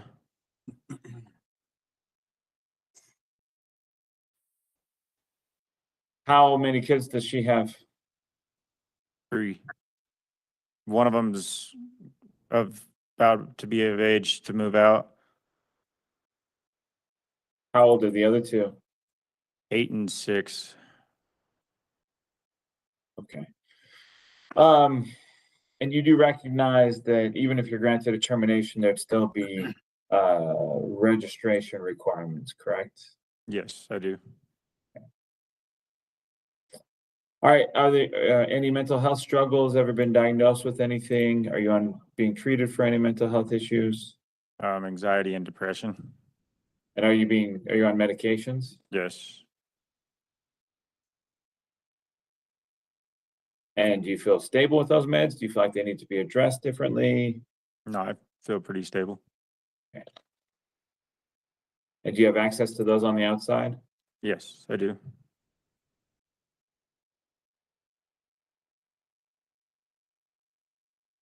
And then are there any physical health issues the board needs to be aware of? No.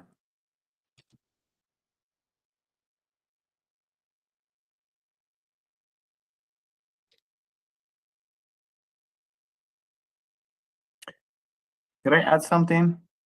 Please. Yeah, clearly this is a way for, I believe, PHILLIP to avoid sex offender therapy too.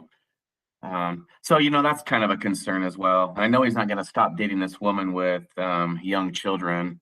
He's not going to complete sex offender therapy. So I don't know. It's still a risk when, him not doing that, in my opinion.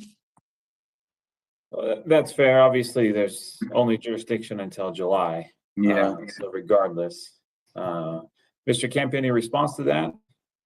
I've already completed it once and aftercare.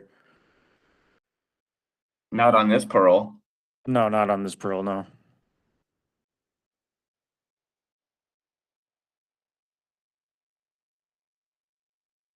All right.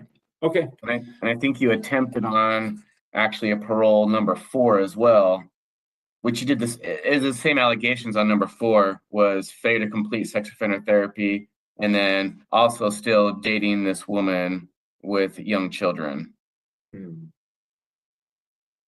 How long has this relationship been going on? This relationship has only been going on for a year.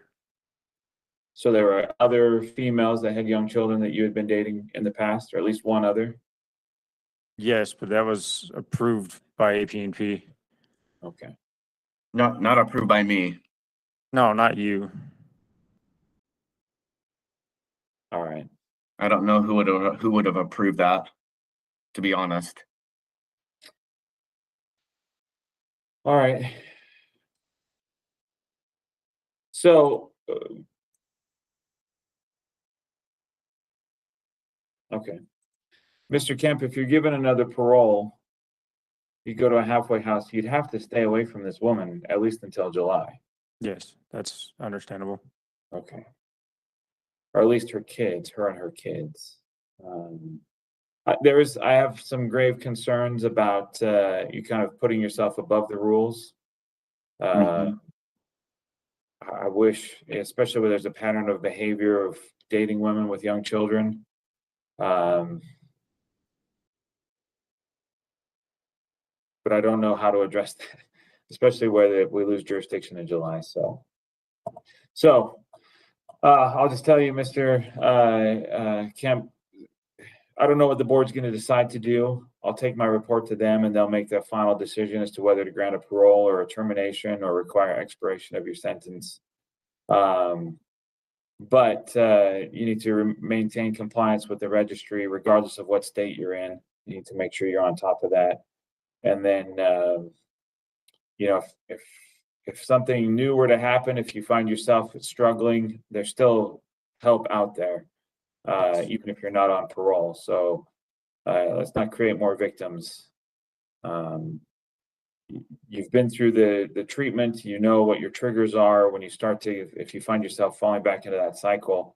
And one of those is just going to be being around those kids is going to pose a threat to them and to you and to your freedom. So it becomes on you in order to decide whether it's worth the risk or not. If you take that risk and you lose, it's not going to bode well for you moving forward. Okay. Yeah. All right. Is there anything we haven't talked about today that you wanted to discuss?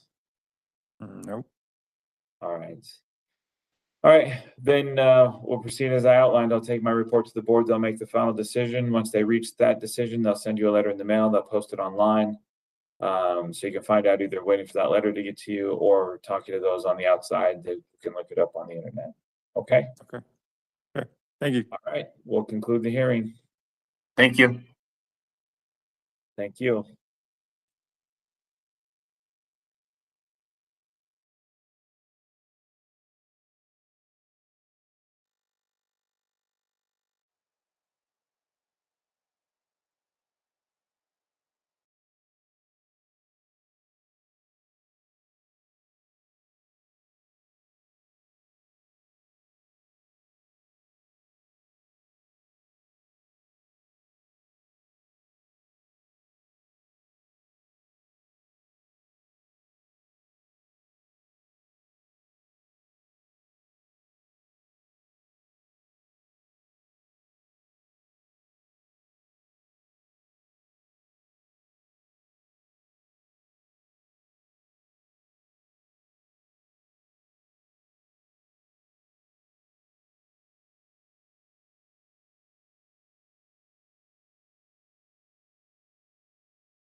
All right, today's the time and place scheduled for a parole violation hearing for Mr. Juan LEDESMA, offender number 212127. Is that you, sir? Yes, sir. Sir, my name is Jared Chappell. I'm a hearing officer with the Board of Pardons and Parole. I've been assigned to conduct your hearing this morning. On the monitor, you should be able to see Agent Adam as well as your attorney, Mr. Nix. Can you see each of them? Yes. Okay. You may have met with Ms. Conyers earlier this week. Mr. Nix is her colleague and is just covering for her this morning, okay? Okay. It's my understanding you've got some family members there. We welcome them to the hearing as well. Mr. LEDESMA, Agent Adam, I'll be taking testimony from each of you. If you could each raise your right hand to be placed under oath. Pause. Do each of you swear or affirm the testimony you're about to give will be truthful and accurate? Yes. Yes, sir. All right, thank you. Mr. LEDESMA, did you receive at least 7 days notice of today's hearing? Yes. Did you receive your blue disclosure packet? Yes. Have you had a chance to review that information? Yes, sir. And did you have an opportunity to meet with your attorney earlier this week? Yes. Are you ready to proceed today? Yes, sir. All right, Mr. Nix, how would you like to proceed? I have a question for the agent. For counts 1 and 2, have those been addressed in court? Do you know if they're going to be charged? No, those will not be filed. Trina was going to go ahead as technical violations and have an evidentiary. However, in my opinion, I am willing to just dismiss those 2 and go forward with 3 through, I believe, 7.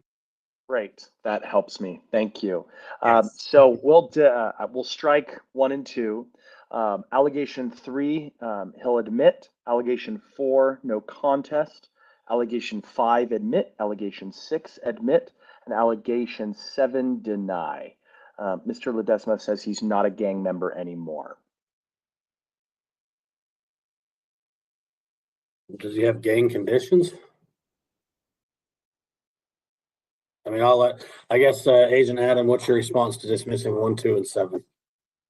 1 and 2, I'm willing to dismiss. Number 7, we are not willing to dismiss. He still had gang conditions at the time he was associating with Jeremy Moncada, who is also a gang member. Okay. Mr. LEDESMA, with that, do you want to have an evidentiary hearing or do you want to plead no contest? So we're talking about 7, right? 7, the allegation is that you associated with a gang member and fellow probationer, Jeremy Moncada, on January 6th, 2024, in violation of Condition A of your gang agreement. Okay. Yeah, I would. I feel like we should have like evidentiary hearing if need be, just because Jeremy Moncada is no longer a gang member. He hasn't been a gang member in a very long time, I mean, in years. So I don't know if no one took the time to actually like look into it more, and or ask him personally or whatever, because he is not a gang member, and I mean, he hasn't been a gang member in a very long time. Okay, do you know if he's on felony probation? So he was on probation. He was Okay. on probation is what I'm thinking. Yeah, he's on probation. And then Isaiah Moncada also. So Okay. it's both my they're both my family. So if we amended or changed this allegation to say having been the allegation is that you associated with a probationer, Jeremy Moncada, would you admit to that? Yes, it would sound better. It would sound better, and it would be more truthful. Okay. As a victim. Then I will move that allegation 7, we strike the gang member designation and say the allegation is by having associated with a felony probationer, Jeremy Moncada, on January 6th in violation of Condition A of the gang agreement. What do we think? Agent Adam? I'll agree with that. That's fine. All right. And based on that, amendment, Mr. LEDESMA will admit. Is that correct? Okay. Does it? Yeah. All right. That's fine. All right. With that amendment, Mr. Nix, what's your recommendation? Let's see. So he believes he did a great job in the last parole. He's never dirty. He showed up to appointments. He was out for almost a year and then made the mistake that led us here. I'd ask for an immediate release. That'd be my recommendation. All right. Agent Adam, your response and recommendation? We disagree with that. We believe that since this was a public safety violation, he was in company of somebody that did have a firearm. They had a facsimile of a firearm and drugs at the time they were arrested. We would ask for a public safety exception in at least a year before he is released.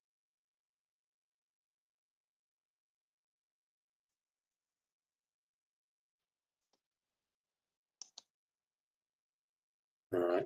I mean, and frankly, we're probably getting close to, we're what, 3 months away from a year anyway?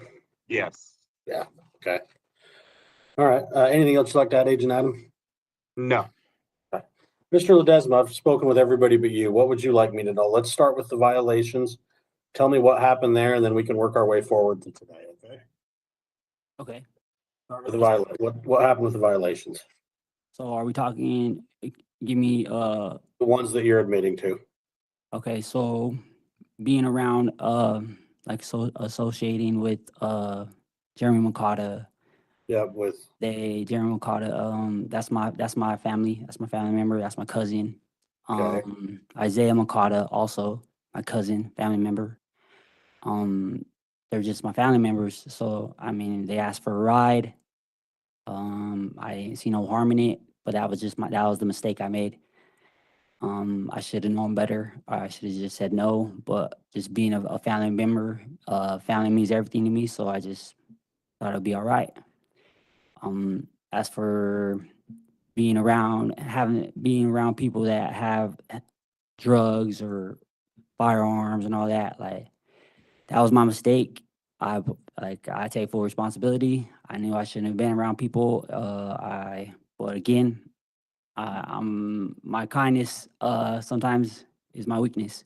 I mean, so the people that were alleged to have the firearm, was that the Moncadas, or is that somebody different? it is a Roscoe. That is a close friend of mine. Okay. So these are different dates then, correct? Yeah.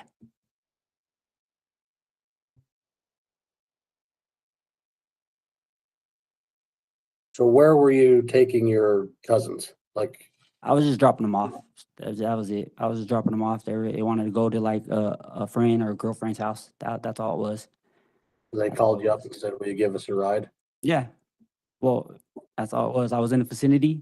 And it wasn't a far drive for where they wanted to go, and it escalated from there. And then with Mr. Orozco, what happened there? Like, what was what was the situation that led you and him to? Same. He asked for a ride also. Yeah. Again. Sounds to me like you need to quit being Uber. Yeah. Well, I mean, again, like I said, my family means everything to me, and my loved ones mean everything to me. So. I mean, I understand that, but giving somebody a ride's a silly reason to end up back in prison for a year, right? No, I understand that fully. Any drug or alcohol use while you were on parole? No. Any gang involvement? No, all I did was go to work. Are you still active? I am active, yes. Okay. Any mental health concerns? Any history of like anxiety, depression, anything like that? No. How's your physical health? Good. You're able to hold down a job, get to where you need to go, be active, those kinds of things? Yes. Okay. What's your plan moving forward if the board were to grant you another parole? I plan on, so like my last paroles weren't so good. I felt like this last one just barely recently, I felt like I changed. Like my mindset was changed. I understood like what I needed to get done. I mean, my responsibilities, everything was in order. My mindset was ready. I didn't care much about anything other than succeeding. So given the opportunity again, I'm gonna be even more active and more responsible, and everything. I'm gonna put everything I have in it. just to get to that finish line, because I understand now how easy it is. Okay. Where, do you have an address? Yes, I have an address in Washington Terrace with my father. Okay.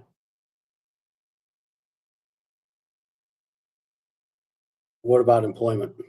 Employment. So my father works at Lifetime. I have brothers also that work at Lifetime. I have a bunch of jobs lined up that I could go and just jump right into it. I love working, so that's not a problem.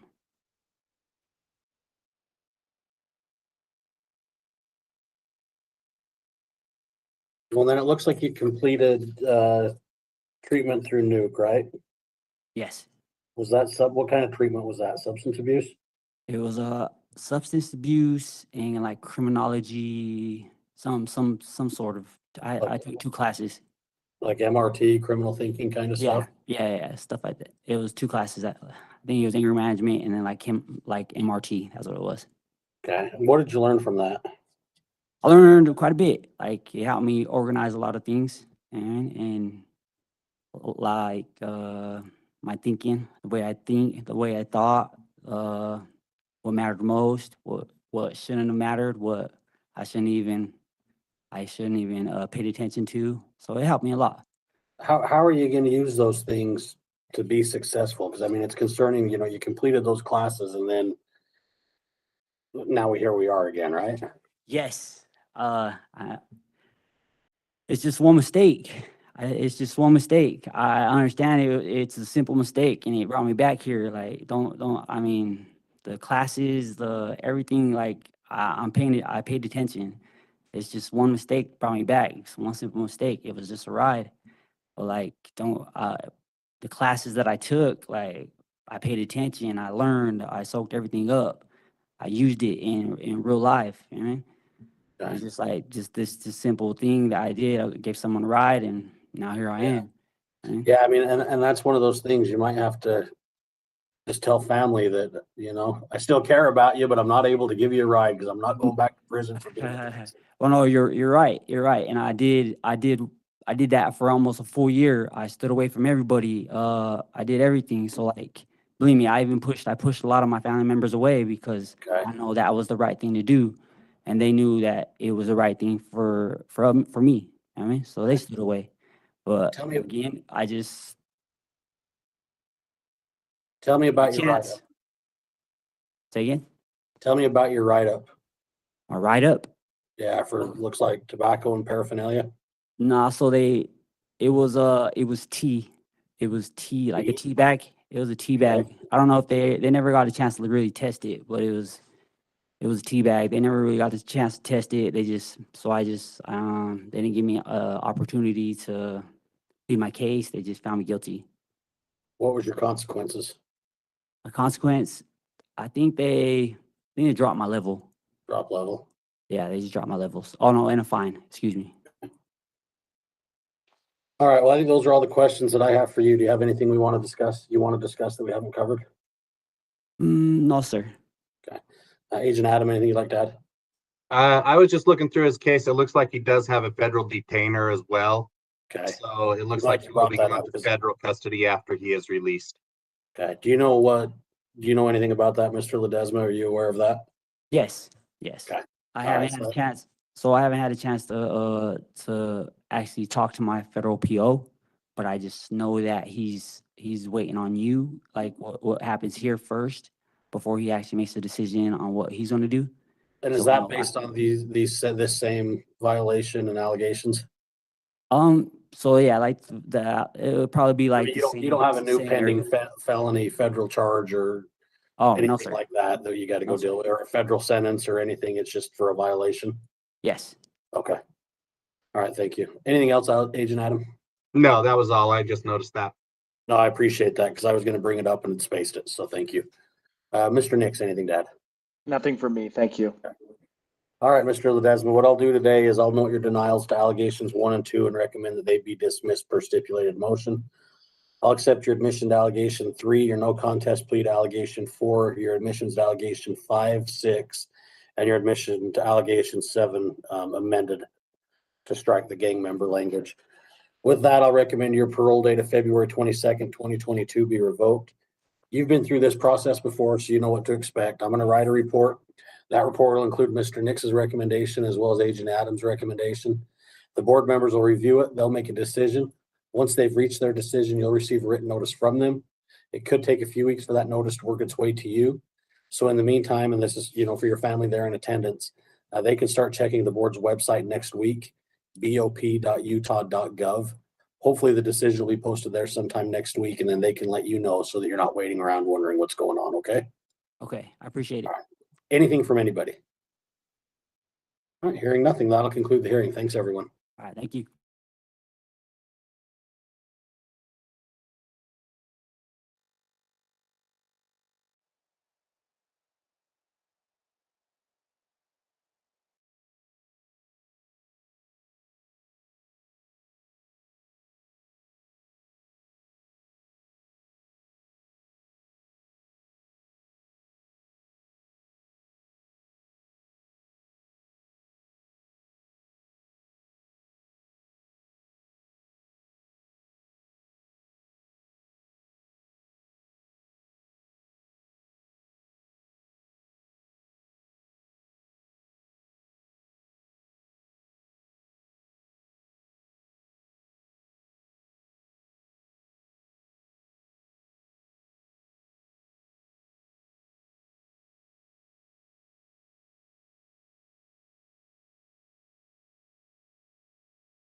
All right, today's the time and place scheduled for a parole violation hearing for Mr. Tanner Roberts, offender number 223726. Prior to coming on the record, we were notified that Mr. Roberts has elected not to appear for today's hearing and has asked Mr. Nix to appear.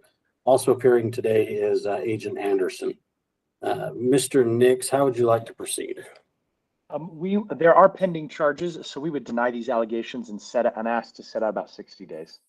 Okay. Agent Anderson, are you okay with this continuance? Yes. Okay, it looks like court's currently scheduled for October 18. Does that sound right? Okay. All right, what I'll do today then is I'll take denials on each of the allegations simply as a placeholder. I'll recommend a paper review in approximately 60 days. At that time, we'll check to see if the matter's been concluded, and then we'll work on getting Mr. Roberts back on a calendar once everything's resolved. Anything from anybody? Oh, thank you. That'll conclude that hearing. Thanks, everyone. Thank you.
On record.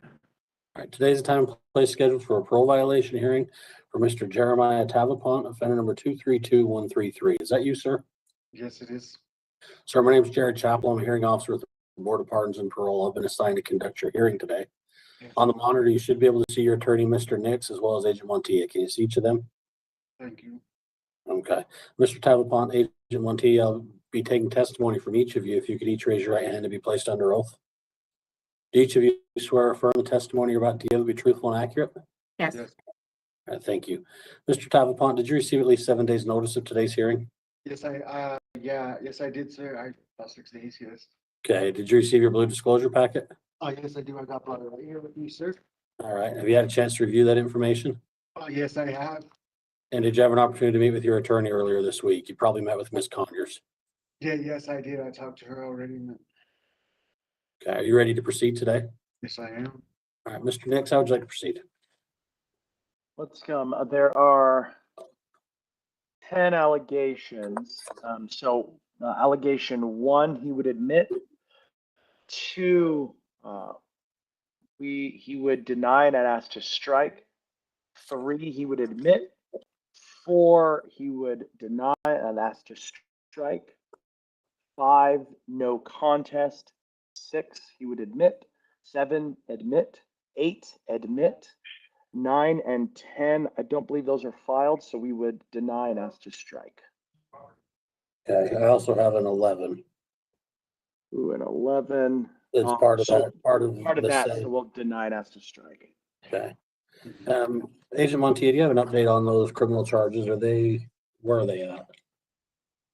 For my information, I spoke to a detective at Salt Lake City and they are still screening charges. Okay. Mr. Nix, does that change any of your pleas or? Well, Mr. I don't think APMP is going to be willing to strike those if they're No. still in the screening phase. Can I get a breakout session to explain to him what we're about to do? I mean, I'll just tell you now, Mr. Davenport, if you have pending criminal charges, my advice is to reschedule this until we can figure out what's going on with those. Are you okay with that? I'm fine with that. I'm fine with that. Okay, let's do that. I'm just trying to see if I can get the most done, you know what I'm saying, to get where I need to be, you know? Yep. Looking forward to seeing the family, so I'm just hoping we can get this board pardons thing. Yep.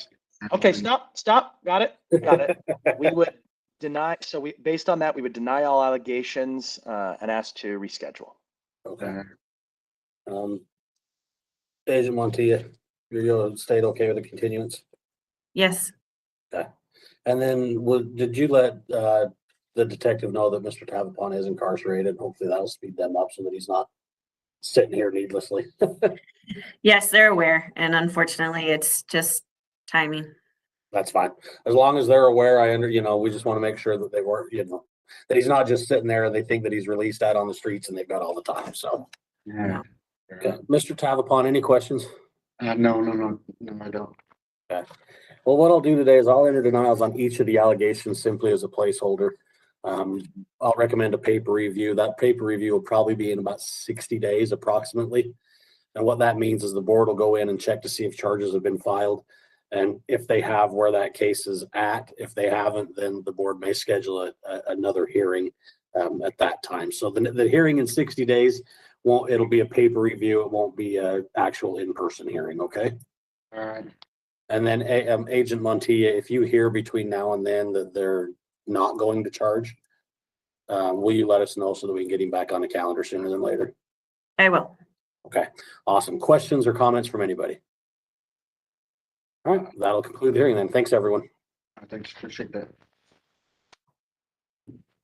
Thanks, Agent Montilla. Thank you. Control 1, TAVEAPONT, send it back. All right, looks like we got a few minutes. Okay, I'll be back. The one scheduled this morning for Beaver County, correct? We have more this afternoon, but that's it for this morning. Let's see.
On record.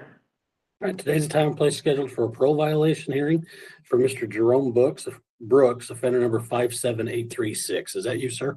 Yes, sir.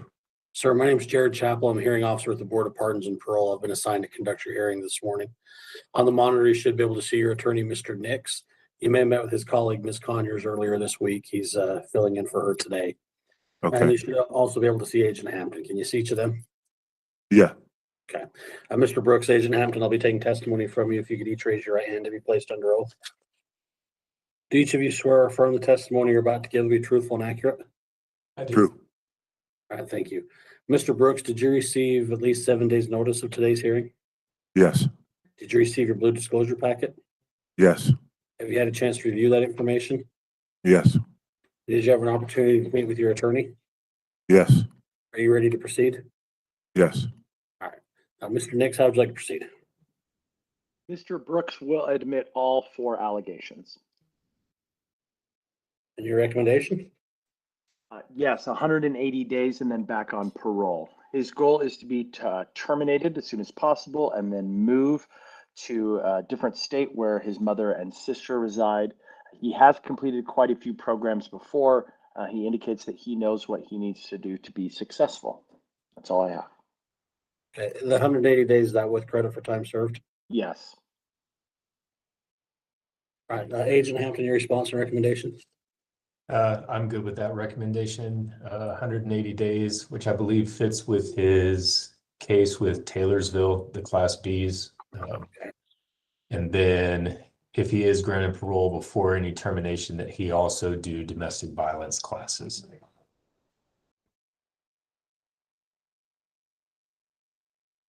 Okay. Anything else you'd like to add? That is all. All right, thank you. All right, Mr. Brooks, I've heard from everybody but you. What would you like me to know?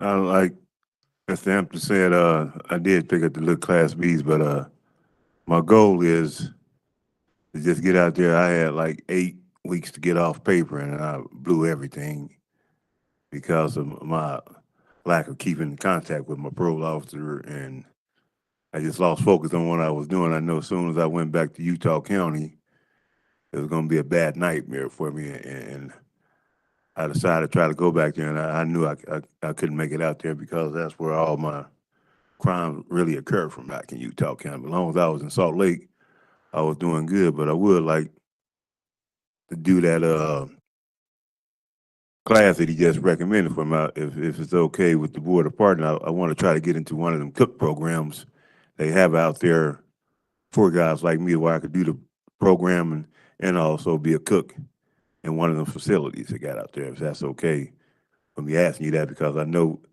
it comes back to the board when you get approved for one of them things that got to be in front of the board. So I'm just bringing it to your awareness, and hopefully that could be part of my stipulations too. Okay.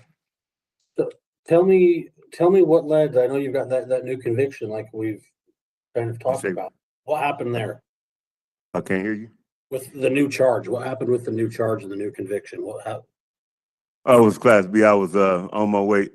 Only reason I was on my way in Taylorsville at the time, I went to my girlfriend's house, and I told her I just want to just get all this over, just turn myself in, and we got in a little dispute. And what happened was, when we got there, I said, man, just take me to the front runner. I just go from there, and she got to playing around, so I got mad and tried to grab the phone when she was trying to call 111. But once we got into the Taylorsville Police Department, while I was turning myself in, she ran in and said that, which I did do, grab the phone and all that stuff, and I admitted to everything. It wasn't nothing serious, just it was an argument.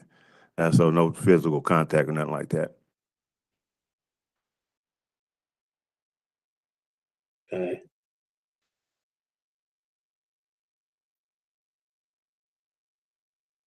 So, and then, like, why, I mean, if you were so close to a termination, why did you quit reporting? Why did you, I mean, that's an easy question for me to ask. What's the answer? I lost focus, you know. I was going through some things. Father passed away. Everything was starting to hit me at one time, and you know, I could go back to East St. Louis, Illinois, where I'm from. I got a little heritage and stuff waiting on me, and basically I just lost focus. Just got back caught up into my old behaviors, and that's hanging out on the streets and just started doing stupid things, but I wasn't getting dirty UAs and all that type of stuff. I just wasn't not staying focused on what I need to do. And like when I did my, sometimes I can't even believe how I even messed up, because I had everything just going so good for me, working, nice place to stay, going to see my PO all the time, and doing one small mess up, and here I am. Yeah, because I you was were kind out of like for, scared to turn myself in, but then again, once I got my mind back right together, I said, man, I got to go do this, and you know, it's all my fault. Everything that I do in my life, I take responsibility for it. And my agent was a good PO. He gave me the opportunity to call and come by and check. I refused to do anything at the time because my mind wasn't in the right state of form right now. I'm in this solid program they got over here at the new prison, and everything's turning out fine. I'm happy, you know, even though I did make that once again a mistake, and this is my closest ever getting off paper, and I was proud of myself, even making it this far. 'Cause usually I don't even make it this far. well, now that you've had a little taste of that, what's the difference? What do The you see? difference is that I know the people out there do care about me. You got my agents cared about me a lot. It was always stuck in my mind that nobody cared, but there's still people out there that do care. And my problem is that my pride gets in the way of a lot of things that I do. All the resources they got out there, I refuse to take any type of steps towards all that. But now that I'm back and I can sit back and reflect back ever since I came to this prison when crime first started in 1989, I could see that I have made a lot of changes, and that's what I continue to do, is continue to grow and make more change, and just stay in the positive atmosphere instead of negativity. All right. Any drug or alcohol use while you were on parole? I had a dirty UA once. I think last time I had a dirty UA it was so long ago, and like when I did my substance abuse evaluation and my mental health evaluation, Was that the and UA for I was cocaine? cleared. I was cleared to do just stay out of trouble, and I didn't have to do no class or nothing, because I don't really figure I got a drug and alcohol problem. I just got a problem with hanging out in the streets. Yeah, Was that the UA that you tested positive for cocaine? yes, How frequently were you using cocaine? I just used it at one time.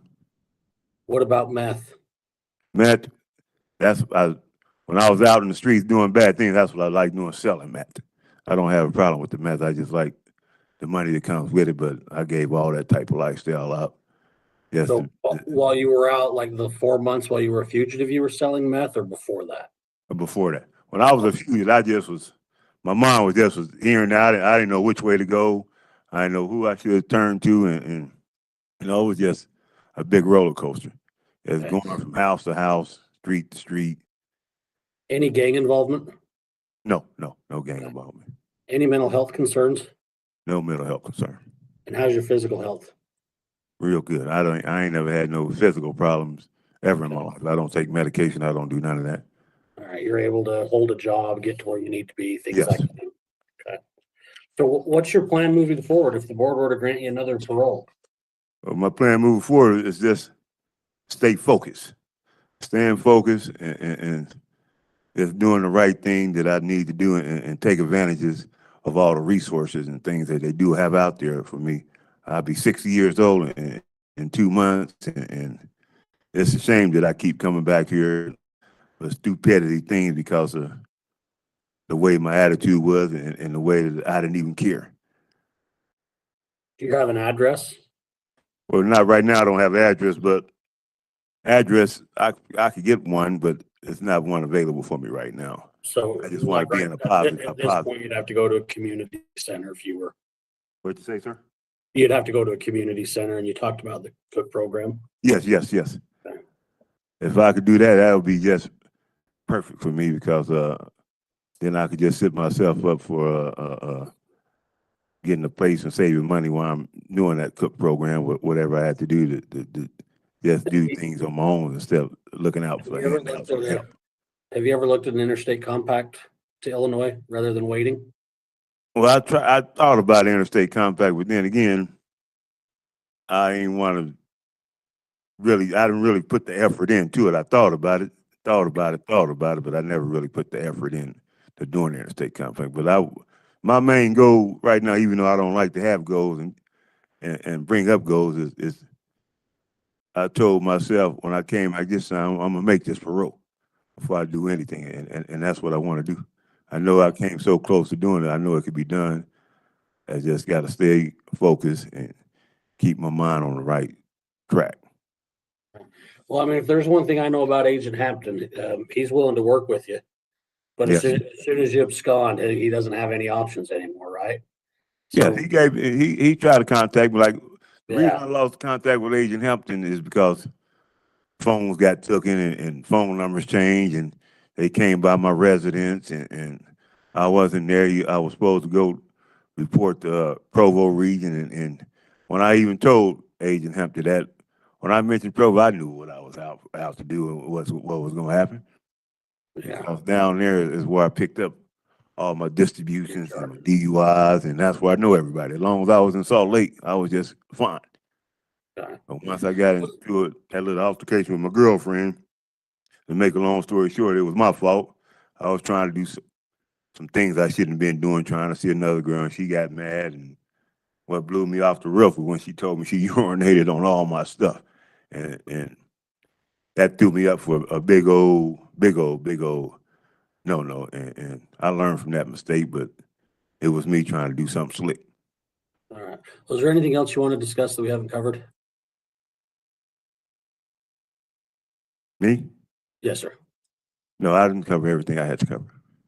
Agent Hampton, anything you'd like to add? No, sir, I'm good. Thank you. Mr. Dix? Nothing for me. All right, Mr. Brooks, I'll accept your admissions to each of the allegations 1 through 4. With that, I'll recommend your parole date of December 13, 2022 be revoked. You've been through this process before, so you know what to expect. I'll write a report. That report will include Agent Hampton's recommendation as well as Mr. Dix's recommendation. The board members will review it. They'll make a decision. Once they've reached their decision, you'll receive a written notice from them. It could take a few weeks for that notice to work its way through the mail back to you. So if you have contact with anybody on the outside, you can ask them to start checking the board's website next week. Hopefully the decision will be posted then, and they can let you know what was decided so that you're not waiting around wondering what's going on, okay? Okay. All right, anything from anybody?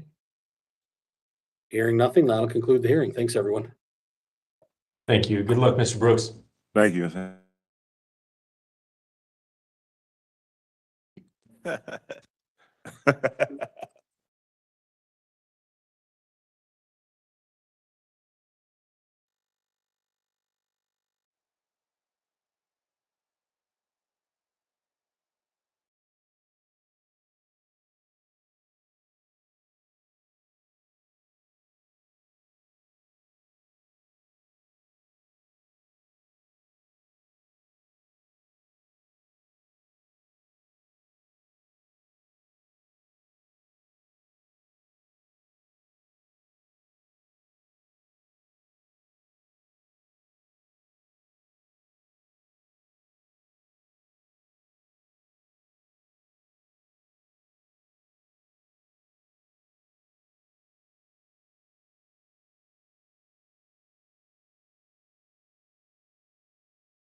All right, today's time and place scheduled for a parole violation hearing for Mr. Christopher Kent, offender number 177589. Is that you, sir? Yes, sir. Sir, my name is Jared Chappell. I'm a hearing officer with the Board of Pardons and Parole. I've been assigned to conduct your hearing today. On the monitor, you should be able to see your attorney, Mr. Nix, as well as Agent Hannah. Can you see each of them? I cannot see, all I see is you. You should have two others there. David, Hannah. Yep. And then Mr. Nix. I don't see Mr. Nix. You probably met with Ms. Conyers earlier this week. He's her colleague and is covering for her today, okay? Oh, okay. Yeah. I'll be taking some testimony from you as well as from Agent Hannah. If each of you could raise your right hand to be placed under oath. Each of you swear or affirm the testimony you're about to give be truthful and accurate? Yes. Yes. Thank you. Mr. Kent, did you receive at least 7 days notice of today's hearing? Yes. Did you receive your blue disclosure packet? Yes. Have you had a chance to review that information? Yes. Did you have an opportunity to speak with your attorney? Yes. Are you ready to proceed today? Yes. Or I think she said on Monday that we're entering denials and setting this out 30 days. Okay, that's my assumption. Let's ask Mr. Nix how he wants to proceed. Yes, because there are pending charges, we would deny all allegations and sorry, I lost you. Because of pending charges, we deny all charges and allegations and ask to set this out. Agent Hannah, your response? Yeah, both the charges have been filed in 3rd District Court now. Yes, arraignment on 10/15 and a scheduling conference on another one, same date. Okay. All right. Mr. Kent, any questions about anything? Nope. Okay. What I'll do today then is I'll take denials on each of the allegations simply as a placeholder. I'll recommend a continuance for a paper review. What that means is board staff will go in and check those cases to see if they've been updated or resolved. And then once they're resolved, we'll get you back on a calendar for a hearing, okay? What I would recommend to you is once resolved, write us a letter sooner or later, okay? Sure. All right, from anybody? I'll conclude the hearing then. Thanks, everyone.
All right, today's the time and place scheduled for a parole violation hearing for Mr. Jesse Bartley, offender number 254287. Is that you, sir? Yes, sir. Sir, my name is Jared Chappell. I'm a hearing officer at the Board of Pardons and Parole. I've been assigned to conduct your hearing today. On the monitor, you should be able to see your attorney, Mr. Nix, as well as Agent Hampton. Can you see each of them? Yes. All right, you may have met with Ms. Conyers earlier this week. Mr. Nix is her colleague and is covering for her today, okay? Okay. All right, Mr. Bartley, I'll be taking some testimony from you. If you could raise your right hand to be placed under oath. Do you swear or affirm the testimony you're about to give will be truthful and accurate? I do. All right, thank you. I'll note for the record, Agent Hampton's previously been placed under oath and remains under the same obligation. Mr. Bartley, did you receive at least 7 days' notice of today's hearing? Yes, I have. Did you receive your blue disclosure packet?